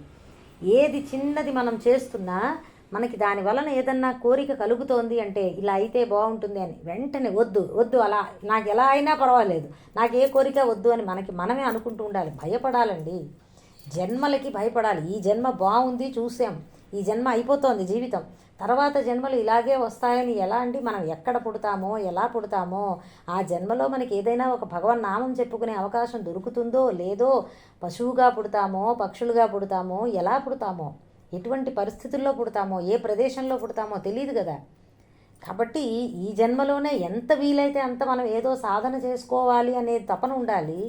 ఎంత వీలైతే అంత ఈ కోరికలను తగ్గించేసుకుందాం ఇప్పుడే. మళ్ళీ ఎప్పుడో అవుతుందిలే, అప్పుడు ట్రై చేస్తానులే అంటే అది ఎలా అవుతుందండి? అది ఎప్పటికీ అయ్యే పని కాదు కదా. కాబట్టి జాగ్రత్త పడాలి మనం అందరం. ఇక 39వ శ్లోకము. ఆవృతం జ్ఞానమేతేన జ్ఞానినో నిత్యవైరిణా కామరూపేణ కౌంతేయ దుష్పూరేణానలేన చ. కౌంతేయ ఆవృతం జ్ఞానం ఏతేన జ్ఞానినః నిత్యవైరిణ కామరూపేణ కౌంతేయ దుష్పూరేణ అనలేన చ. కౌంతేయ అని అర్జునుడిని సంబోధిస్తూ జ్ఞానినః వివేక జ్ఞానము కలవానికి నిత్యవైరిణ ఎల్లప్పుడూ శత్రువే. నిత్యము శత్రువు అంట ఎవరికి? వివేకము గలవారికి కూడా శత్రువే. దుష్పూరేణ నింపడానికి శక్యము కానిది. పూరేణ అంటే నింపడం అనమాట. దుష్పూరేణ ఎప్పటికీ నింపలేం దాన్ని. అనలేన అంటే ఇంకా చాలు అని అనిపించని అగ్ని లాంటిది. అనలహ అంటే అగ్ని అండి. అలము అంటే చాలు అని సంస్కృతంలో. అనలము అంటే ఇంకా చాలు అని అనిపించదు ఎప్పటికీ. అగ్ని కూడా అంతే కదండి. అగ్నిలో వేస్తున్న కొద్దీ మండుతూనే ఉంటుంది తప్ప అది పదార్థాలు ఎన్ని వేస్తున్నా మండుతూనే ఉంటుంది అగ్ని. కేవలము నీటికి మాత్రమే చల్లారుతుందేమో, మిగతా అన్నిటికీ మాది మండుతూనే ఉంటుంది. అట్లాగా ఇక చాలు అని అనిపించదు కనుక అగ్నికి అనలము అని పేరు. ఇక్కడ కూడా అనలేనా, ఈ కోరికలు అటువంటివి అగ్ని వంటివి అని. కామరూపేణ కోరికే రూపముగా కలది అయినటువంటి ఏతేనా ఈ శత్రువు చేత జ్ఞానము అంటే మానవుల యొక్క వివేక జ్ఞానము ఆవృతం కప్పివేయబడి ఉన్నది. కామము యొక్క లక్షణాలు ఇంకొకసారి చెప్పారు. కోరికే తన యొక్క రూపముగా ఉంటుంది, యుక్తాయుక్తములు చూడకుండా కోరుతూ ఉంటుంది. రావణాసురుడు అంతటి వాడు మహాభక్తుడైన ఆయనకి అంతవరకు ఎంతోమంది స్త్రీలు ఆయనని వరించి మరీ వివాహం చేసుకున్నారు. అటువంటి రావణాసురుడు ఒక్క కోరిక చేత మొత్తం సర్వనాశనం అయిపోయాడండి. కోరరాని కోరిక. పరస్త్రీని వ్యామోహించడం మహాపాపం అని ఆయనకి తెలుసు, అది అధర్మం అని కూడా తెలుసు, కానీ ఆయన నియంత్రించుకోలేకపోయాడు. దానివలన సర్వనాశనం అయిపోయాడు కదండి. మూలఘాతకము అని అంటారు. కొన్ని పాపాలు వంశాన్నే సమూలంగా నాశనం చేసేస్తాయి. ఆయన పుత్రులు, మిత్రులు అందరితో, బంధువులందరితో సహా మరణించాడు కదా, అదనమాట. యుక్తాయుక్తాలు చూడకుండా కోరికలు ఉంటే ఇలాగే అయిపోతుంది. ఇక తర్వాత నిండనిది, నింపశక్యము కానిది చెప్పుకున్నాము కదా. కోరికలు వస్తూనే ఉంటాయి, మనకే తెలుసు. ఒక కోరిక మనం అనుకుంటాము, నా పిల్లలు చదువుకుంటే సరిపోయింది అని అనుకున్నామండి ఒకప్పుడు. కానీ తీరా పిల్లలు చదివేసుకున్నారు, అయిపోయింది. కానీ ఆగిందా? కోరికలు ఆగిపోయాయా? ఆగలేదు. ఇంకో కోరిక వస్తుంది వెంటనే. ఉద్యోగాలు వస్తే బాగుండు, మంచి జీతాలు వస్తే బాగుండు, ఇట్లా ఏవోటి వస్తూనే ఉంటాయి. మనమే ఆలోచించుకోవచ్చు, నిజమే కదా, ఎప్పటికీ కోరికలు ఎండ్ అవ్వట్లేదు నాకు అని తెలుస్తుంది. తర్వాత తృప్తి ఇవ్వదు, చాలు అని ఎప్పటికీ అనిపించనివ్వదనమాట. అసలు కోరిక వలననే మనము అశాంతితో నిండిపోతున్నాం, రగిలిపోతున్నామండి అశాంతితో. తాపం అంటే ఇదే, కోరికలే తాపం. తాపం అంటే తెలుసు కదా, వేడి. ఎందుకంటే అది తృప్తి ఇవ్వట్లేదు మనకి, ఎప్పటికీ తృప్తి కలగకుండా ఈ కోరికలు చేస్తున్నాయి. అది జ్ఞానికి నిత్య వైరిణ అని అన్నారు. అంటే అజ్ఞానికి కూడా శత్రువే, కానీ తెలియట్లేదు. అజ్ఞానం అనుకుంటున్నాడు ఇవి నాకు మిత్రులు, ఈ కోరికలు కోరుకుంటూ ఉంటే, అవి తీర్చుకుంటూ ఉంటే నాకు చాలా సుఖంగా ఉంటుంది, తాత్కాలికంగా కొంచెం సుఖం అనిపిస్తుంది కదా, నాకు అదే గొప్ప మేలు చేస్తున్నది, కోరికలు ఉండబట్టే నేను హ్యాపీగా ఉంటున్నాను అని అనుకుంటారండి. చాలా పొరపాటు. పరమాత్మే చెప్తున్నారు కదా ఇక్కడ, అది శత్రువు మనకి అని ఎన్నిసార్లు చెప్తున్నారో చూడండి. మహాపాప్మ, పాపాలు చేయిస్తుంది. నిత్య వైరిణ, మనకి అది నిత్య శత్రువు. మనకి తెలియకుండా ఉన్నది అజ్ఞానులకి, జ్ఞానులకి నిత్య శత్రువు అని గుర్తిస్తాడు. కోరిక వచ్చిన వెంటనే దాన్ని సమూలంగా ఆయన తుడిచిపెట్టేసుకుంటాడు. అట్లా ఎక్కడ ఉంటాయి శత్రువులు అని రెండవది అనమాట. ఇంకొక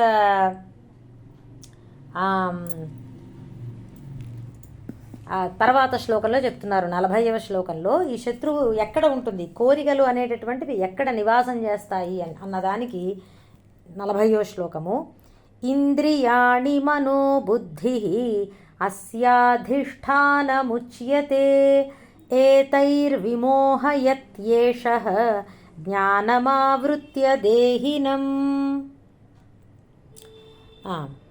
ఇంద్రియాణి మనోబుద్ధి అస్య అధిష్టానం ఉచ్యతే ఏతైః విమోహయతి ఏషః జ్ఞానం ఆవృత్య దేహినం. అస్య, ఈ కామము అనే శత్రువుకి, ఇంద్రియాణి మనః బుద్ధి, ఇంద్రియములు అంటే జ్ఞానేంద్రియములండి, మనస్సు బుద్ధి. మనస్సు బుద్ధి అని రెండు చెప్తున్నారు. ఏమిటండి ఈ రెండు అని సందేహం వస్తుంది చాలామందికి.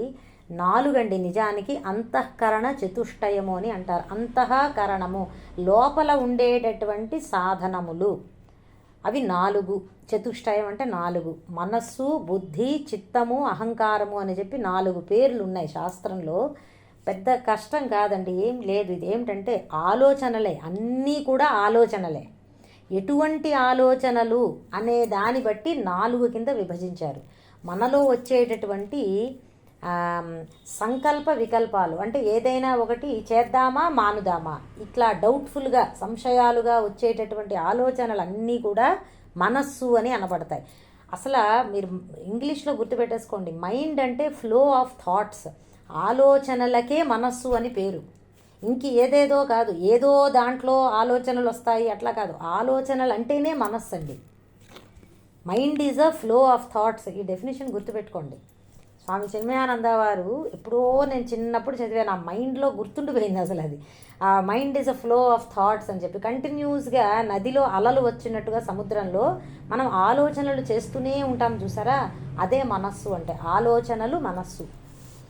అలాంటి ఆలోచనలు సంశయాత్మకంగా, డౌట్ఫుల్గా, ఇదేమిటో తెలియట్లేదు అనేట్లా ఉంటే అది మనస్సు అంటారు. ఒక పని చెయ్యనా మాననా అనే ఆలోచనలు అన్నమాట. అలాగే కొన్ని ఆలోచనలు మనం నిశ్చయంగా చేస్తాము. అంటే ఫర్ ఎగ్జాంపుల్, నాకు కొన్ని విషయాలు ఖచ్చితంగా తెలుసు, సూర్యుడు తూర్పున ఉదయిస్తాడు, ఇందులో నాకు ఇంకా డౌట్ లేదు అట్లాంటి నిశ్చయమైనటువంటి ఆలోచనలకి బుద్ధి అని పేరండి. ఇప్పుడు ఫర్ ఎగ్జాంపుల్ ఇప్పుడు నేను ఈ విషయం చెప్తున్నాను మీకు, మనస్సు అంటే ఇది, బుద్ధి అంటే ఇది, మీకు కరెక్ట్గా అర్థమైంది అనుకోండి, డౌట్స్ లేకుండా ఆ బుద్ధి తెలుసుకున్నది అని అర్థం. ఆ ఆలోచన నాకు ఇప్పుడు అర్థమైంది అని మీకు తెలుస్తోంది చూసారా, అదే బుద్ధి అంటే. ఆలోచనలకి, నిశ్చయాత్మకమైనటువంటి ఆలోచనలకి బుద్ధి అని పేరు. అలాగే చిత్తము అంటే జరిగిపోయినటువంటి మెమరీ, జరిగిపోయినటువంటి విషయాలని గుర్తు చేసుకుంటూ కొన్ని ఆలోచనలు వస్తాయి మనకి. అప్పుడు అదేదో జరిగింది, ఇంకేదో జరగబోతోంది, ఇట్లాంటివేవో ఆలోచనలు వస్తాయి చూసారా, పాస్ట్ మెమరీ స్టోర్ హౌస్ అంటారు చిత్తం అంటే. అది కేవలము విషయాలే కాదు, మనకి ఎన్నోవి తెలుసుకు ఉంటాయి. చిన్నప్పుడు మనం ఏదో చదువుకున్నాం, అవన్నీ మనకు గుర్తున్నాయి, మెమరీ కదా అదంతా, దాన్ని చిత్తము అంటారనమాట. ఇక అహంకారము అన్న మాటకు అర్థం ఏంటంటే చెప్పాను కదండి, నేనే దేహము అనేటటువంటి ఆలోచన. ఇది స్టార్టింగ్, ఫస్ట్ ఈ ఆలోచన, దీని తర్వాతే అన్నీ ఉంటాయి. ఇది మనం ప్రతిసారి ఆలోచించుకోము, కానీ మనకి ఎప్పుడూ ఈ భావనలో స్థిరపడిపోయాం మనం. నేను దేహము అనేటటువంటి భావన అది ఫిక్స్డ్గా ఉంటుంది మనకి, అది అహంకారము అని.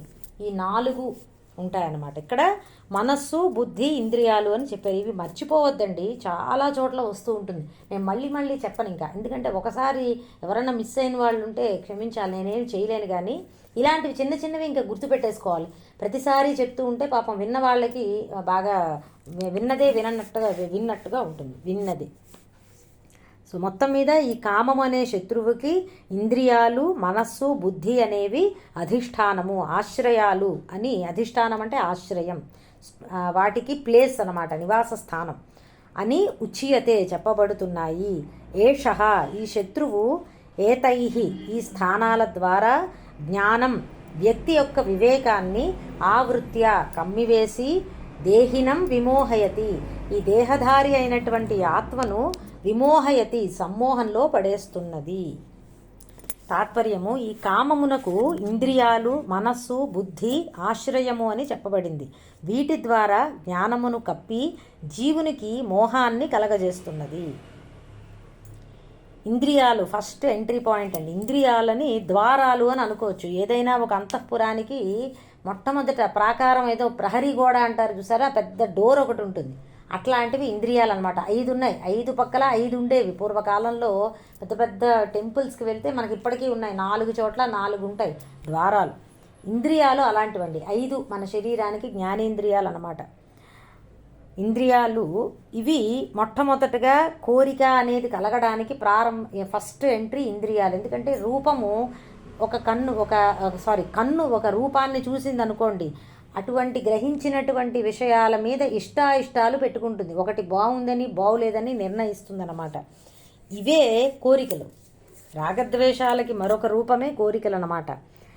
కాబట్టి వీటిని, ఈ కోరికలని తగ్గించుకోవాలి అంటే మొట్టమొదట ఇంద్రియాలను దూరం, తలుపులు వేసేసుకుని ఉండాలి కదండి. తలుపులు వేసేసుకుంటే ఇక లోపలికి శత్రువు ఎంటర్ కాలేడు. అట్లానే ఇంద్రియాలని మనం దూరం చెయ్యాలి విషయాల నుంచి. ఇది దమము అంటారు దీన్నే. ఇక రెండవది మనస్సు. ఒకవేళ ఇంద్రియాలు దూరమైనా కానీ కూడా మనస్సు వాటి గురించిన ఆలోచన చేస్తూ ఉంటుంది. ఇంతకు ముందర ఎప్పుడో చూసిన విషయాల గురించో ఏదో ఒక ఆలోచన, ఆ శబ్దమో ఆ మ్యూజిక్కో లేకపోతే ఆ రుచిలో ఏవో ఒకటి మనసులో మళ్ళీ స్మరిస్తూ ఉంటాం మనం. మనస్సు ఆలోచిస్తూ ఉంటుంది. ఇది సెకండ్ ఎంట్రీ పాయింట్ కోరికలు కలగడానికి. అలా ఆలోచన కోరికగా మారుతుంది. మనకి 2వ అధ్యాయంలో చెప్పారు కదా, ధ్యాయతో విషయాన్ పుంసః, ఇవన్నీ కూడా ఒకసారి మళ్ళీ గుర్తు తెచ్చుకోండి. కాబట్టి మనస్సులో మనం నిరంతరము మననం చేస్తూ ఉండాలి. విషయాలలో సుఖము లేదు, వాటి వల్ల దుఃఖమే ఉంటున్నది సుమా. అవి వస్తూ పోతూ ఉంటాయి. ఆగమాపాయినః అని చెప్పారు 2వ అధ్యాయంలో. కాబట్టి అవి వస్తూ పోతూ ఉంటాయి, అనిత్యమైనటువంటివి. కాబట్టి ఈ కోరికలను నేను వదిలిపెట్టుకోవాలి అని నిరంతరం అనుకుంటూ ఉండాలి. ఎందుకంటే మనసులో కోరికలు పుడుతూ ఉంటాయి కాబట్టి. ఇది రెండవది. కోరికలు పుట్టడానికి నేను స్థానము చెప్తున్నాను, వాటిని ఎలా వదిలించుకోవాలో కూడా చెప్పేస్తున్నాను. అది ఇక మూడవది బుద్ధి. కోరిక ఎలాంటిది, ఈ కోరిక మనం తీర్చుకుందామా, క్రియారూపంగా దీన్ని తీర్చుకుందామా వద్దా అనే నిర్ణయము బుద్ధి చేస్తుంది. ఈ కోరిక బాగుంది, నేను ఈ కోరికని ముందరికి తీసుకుని వెళతాను, దీన్ని తప్పకుండా నేను తీర్చుకుంటాను అనే నిర్ణయం చేస్తుంది బుద్ధి. కాబట్టి బుద్ధి ఇక ఈ కోరికకి 3వ స్థానం అన్నమాట. బుద్ధిలో కనుక ధర్మ విచారణ, అలాగే చక్కటి వివేక సంబంధమైనటువంటి విచారణ ఉన్నదనుకోండి, అప్పుడు ఈ బుద్ధి నిర్ణయిస్తుంది, వద్దు ఈ కోరిక నాకు అనవసరము, వద్దు నాకు ఇది వ్యర్థమైనటువంటిది అని ఆ సరి అయిన నిర్ణయం తీసుకోగలుగుతుంది బుద్ధి. కాబట్టి వివేకం ఉండాలి బుద్ధిలో, అప్పుడు కోరికలు నశిస్తాయి. 3 స్థానాలు మొత్తానికి. ఈ మూడిటిని మనం ఎలాగ గెలవాలి అని కూడా మనం చూసుకున్నాము. మొత్తం మీద ఈ 5 ఇంద్రియాలు, జ్ఞానేంద్రియాలు 5 కదా, 5 ఇంద్రియాలు, మనస్సు, బుద్ధి, ఈ ఒకవేళ కనుక మనం నియంత్రించుకోలేకపోతే ఈ 7 కూడా చక్కగా తిండి పెట్టి పోషిస్తున్నాయి ఈ కోరికలను అన్నమాట. వాటి ఆధీనంలో మనం ఉండి జీవిస్తున్నాం. ఈ కోరికలు మనస్సు, బుద్ధి మనకి ఎలా నడిపిస్తూ ఉంటే, ఎటు నడిపిస్తుంటే అటు మనం వాయుర్నావమివాంభసి అని చెప్పినట్లుగా గాలి నావని ఇటు అటు పక్కదారి పట్టించేస్తున్నట్టుగా మనం కూడా అలాగా పక్కదారి పోతున్నామండి. కాబట్టి ఇక ఏం చెయ్యాలి అనేది ఇక లాస్ట్ 3 శ్లోకాల్లో పరమాత్మ చెప్తున్నారు, ఎలా ఈ కోరికలని తగ్గించుకోవాలి అని. 41వ శ్లోకము. తస్మాత్ త్వమింద్రియాణ్యాదౌ నియమ్య భరతర్షభ పాప్మానం ప్రజహిహ్యేనం జ్ఞాన విజ్ఞాన నాశనం. భరతర్షభ అని అర్జునుని సంబోధిస్తూ, తస్మాత్ త్వం ఇంద్రియాణి ఆదౌ నియమ్య భరతర్షభ పాప్మానం ప్రజహి హి ఏనం. హేనం అంటే హి ప్లస్ ఏనం అండి. హి ఏనం జ్ఞాన విజ్ఞాన నాశనం. తస్మాత్ అందువలన, త్వం నువ్వు, ఆదౌ మున్ముందుగా అంటే ఫస్ట్ ఆఫ్ ఆల్ అని అంటారు చూసారా, ఫస్ట్ ఆదౌ అంటే ముందుగా, ఇంద్రియాణి ఇంద్రియాలు అన్నిటినీ, నియమ్య నిగ్రహించి, జ్ఞాన విజ్ఞాన నాశనం జ్ఞానాన్ని విజ్ఞానాన్ని కూడా నశింపజేసేటటువంటి, పాప్మానం పాపిష్ఠిదైనటువంటి, ఏనం ఈ శత్రువుని, హి ప్రజహి నిశ్చయంగా విడిచిపెట్టు, జయించు, కామం అనేటటువంటి కోరికని జయించు అనేటటువంటి శత్రువుని. తాత్పర్యము, కనుక ముందుగా నువ్వు ఇంద్రియాలను స్వాధీనం చేసుకుని జ్ఞాన విజ్ఞానాలను నాశనము చేసేటటువంటి పాపస్వభావము గల ఈ కామాన్ని లేదా కోరికని నిశ్చయంగా విడిచిపెట్టు. ఇందాకే చెప్పాను చూసారా, శత్రువులు మన రాజ్యాన్ని ముట్టడిస్తున్నారు అంటే మొట్టమొదట మనం ఆ ద్వారాలన్నీ కూడా మూసేయాలండి. అందుకే ఇదిగో చెప్తున్నారు ఇక్కడ, బయట నుంచి మన సాధన ఎప్పుడూ బాహ్యం నుంచి లోపలికి వెళుతుంది. ముందర బాహ్యము తలుపుల్ని మనం మూసుకోవాలి, ఎంట్రీ పాయింట్స్.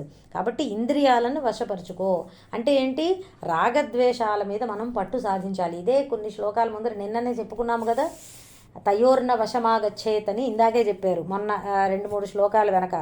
అదిగో ముందర రాగద్వేషాలని అరికట్టుకుని ఇంద్రియాలని కంట్రోల్ చేయాలి. దానికోసం ఏం చేయాలని చెప్పుకున్నామండి మనము, ఇంద్రియాలకి శిక్షణ ఇవ్వాలి, ఒక రొటీన్ ఛానల్లో పెట్టాలి, లైన్లో పెట్టాలి అంటారు చూసారా, అట్లా ఇంద్రియాలన్నిటినీ ఒక రొటీన్కి అలవాటు చేసి లైన్లో పెట్టుకోవడం అలవాటు చేసుకోవాలండి. తర్వాత ఇంకొకటి ఏమన్నారంటే ఇక్కడ, జ్ఞాన విజ్ఞానాలను నాశనం చేయగలదు అన్నారు. జ్ఞానం అంటే ఏమిటి, విజ్ఞానం అంటే ఏమిటి? సింపుల్గా చెప్పాలంటే జ్ఞానము అంటే మనము విన్నటువంటి విషయం అండి, థియరిటికల్ నాలెడ్జ్ అని అంటారు, థియరీగా తెలిసింది మనకి. అది విజ్ఞానం అంటే ఏమిటంటే ప్రాక్టికల్గా తెలియడం. నేను ఎప్పుడు దీనికి 2 ఉదాహరణలు చెప్తూ ఉంటాను. అగ్ని చెయ్యి పెడితే కాలుతుంది అని మనకి మామూలుగా వినడము, ఎవరన్నా పెద్దలు చెప్తే వినడము థియరిటికల్ నాలెడ్జ్. అది సరిపోతుందా అండి? సరిపోదు. మనం సొంతంగా ఎప్పుడైనా అగ్నికి మన చెయ్యి తగిలిందనుకోండి, చెయ్యి కాలిందనుకోండి, అప్పుడు ప్రాపర్గా తెలుస్తుంది మనకి, అర్థమవుతుంది. అది విజ్ఞానం అనమాట. అనుభవపూర్వకంగా తెలియడాన్ని విజ్ఞానము అంటారు. కేవలము తెలియడం, విన్నదాన్ని అర్థం చేసుకుని ఓహో అని అనుకునేంత వరకు ఆగిపోతే అది జ్ఞానం అనమాట. జ్ఞానం సరిపోదు, ఎప్పుడు కూడా అనుభవంగా మారాలి, అప్పుడే అది పరిపూర్ణం. అంతే కదండి. జ్ఞానం అంటే ఇక్కడ విషయం ఏమిటంటే, జ్ఞానం అంటే శాస్త్రతః ఆచార్యతః చ ఆత్మాదీనాం అవబోధ. శాస్త్రము ఆచార్యుల ద్వారా కలిగినటువంటి ఆత్మకు సంబంధించినటువంటి జ్ఞానం. ఇప్పుడు మనం మాట్లాడుకుంటున్న ఇదంతా ఆత్మకు సంబంధించి కేవలము జ్ఞానం అన్నమాట. విజ్ఞానం ఎప్పుడవుతున్నది? విజ్ఞానం అంటే విశేషతః తదనుభవః. అది గురుముఖతః లభించినటువంటి జ్ఞానాన్ని అనుభవంలోకి తెచ్చుకుంటే అప్పుడు దాన్ని విజ్ఞానము అంటారు. ఎప్పుడు కూడా జ్ఞానం ఒక్కటే సరిపోదు, విజ్ఞానం కూడా ఉండాలి. ఇప్పుడు ఏం చెప్తున్నారంటే ఎంతో శ్రమతో మనము కష్టపడి సంపాదించుకునేటటువంటి జ్ఞాన విజ్ఞానాలని ఈ కామము క్షణంలో పాడు చేస్తుంది అన్నారు. అందుకే మహాపాపి అన్నారు. మనము ఒక కథ చెప్పుకున్నాం, జైమిని మహర్షి గారి కథ, విద్వాంసమపి కర్షతి అని ఒక కథ చెప్పుకున్నాం చూసారా. ఆయన ఎంతో చదువుకున్న వాళ్ళే, మరి ఎంతో జ్ఞాన విజ్ఞానాలు ఉన్నా కానీ కూడా అటువంటి వారిని కూడా క్షణంలో ఆ కామము పడదోసేసింది చూసారా. కాబట్టి అదే మళ్ళీ ఇంకొకసారి పునరుక్తి చేశారు పరమాత్మ కూడా.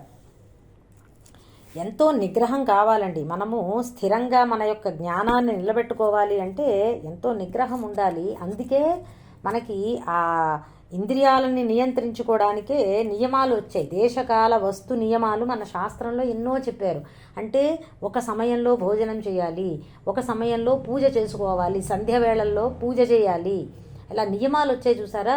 కొన్ని రోజులలో ఉపవాసం మంచిది, ఏకాదశి ఇవాళ ఏకాదశి, ఉపవాసము శ్రేష్టము, అట్లా అంటే నియమబద్ధంగా ఆహారం స్వీకరించడం, ఒక సమయంలో స్వీకరించాలి, ఒక విధానంలో స్వీకరించాలి. ఆహారం తీసుకునేటప్పుడు కూడా ఎలా మనం తీసుకోవాలి, ఇట్లా అంత నియమాలు ఎందుకు వచ్చాయంటే దాని వలన జీవితము కొంచెం నియమబద్ధమైతే, ఇంద్రియాలు ఎప్పుడూ అదుపులో ఉంచుకోగలిగితే తద్వారా కోరికలు తగ్గి ఆ మనిషి శాంతంగా సుఖంగా జీవించగలుగుతాడు.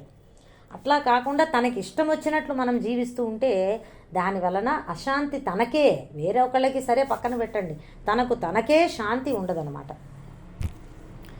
ఇక్కడ ఒక చక్కటి ఆఖ్యానం చెప్పుకోవచ్చు మనము. కామ క్రోధశ్చ లోభశ్చ దేహే తిష్టంతి తస్కరాహ జ్ఞానరత్నాపహారాయ తస్మాత్ జాగ్రత్త అని చక్కటి శ్లోకం ఇది. దీనికి చిన్న కథ ఉన్నది, ఒక 2 నిమిషాల్లో పూర్తి చేస్తాను. తర్వాత 2 శ్లోకాలు కంప్లీట్ చేద్దాం. ఇవాళ ఒక పావు గంట లేట్ అయినా అయిపోతుంది. ఒక కథ చెప్తాను. ఒక ఊరి చివరిలో ఒక ఋషి గారు ఉండేవారట. ఎందుకంటే ఈ శ్లోకం ఎందుకు వచ్చిందో చెప్పడానికండి.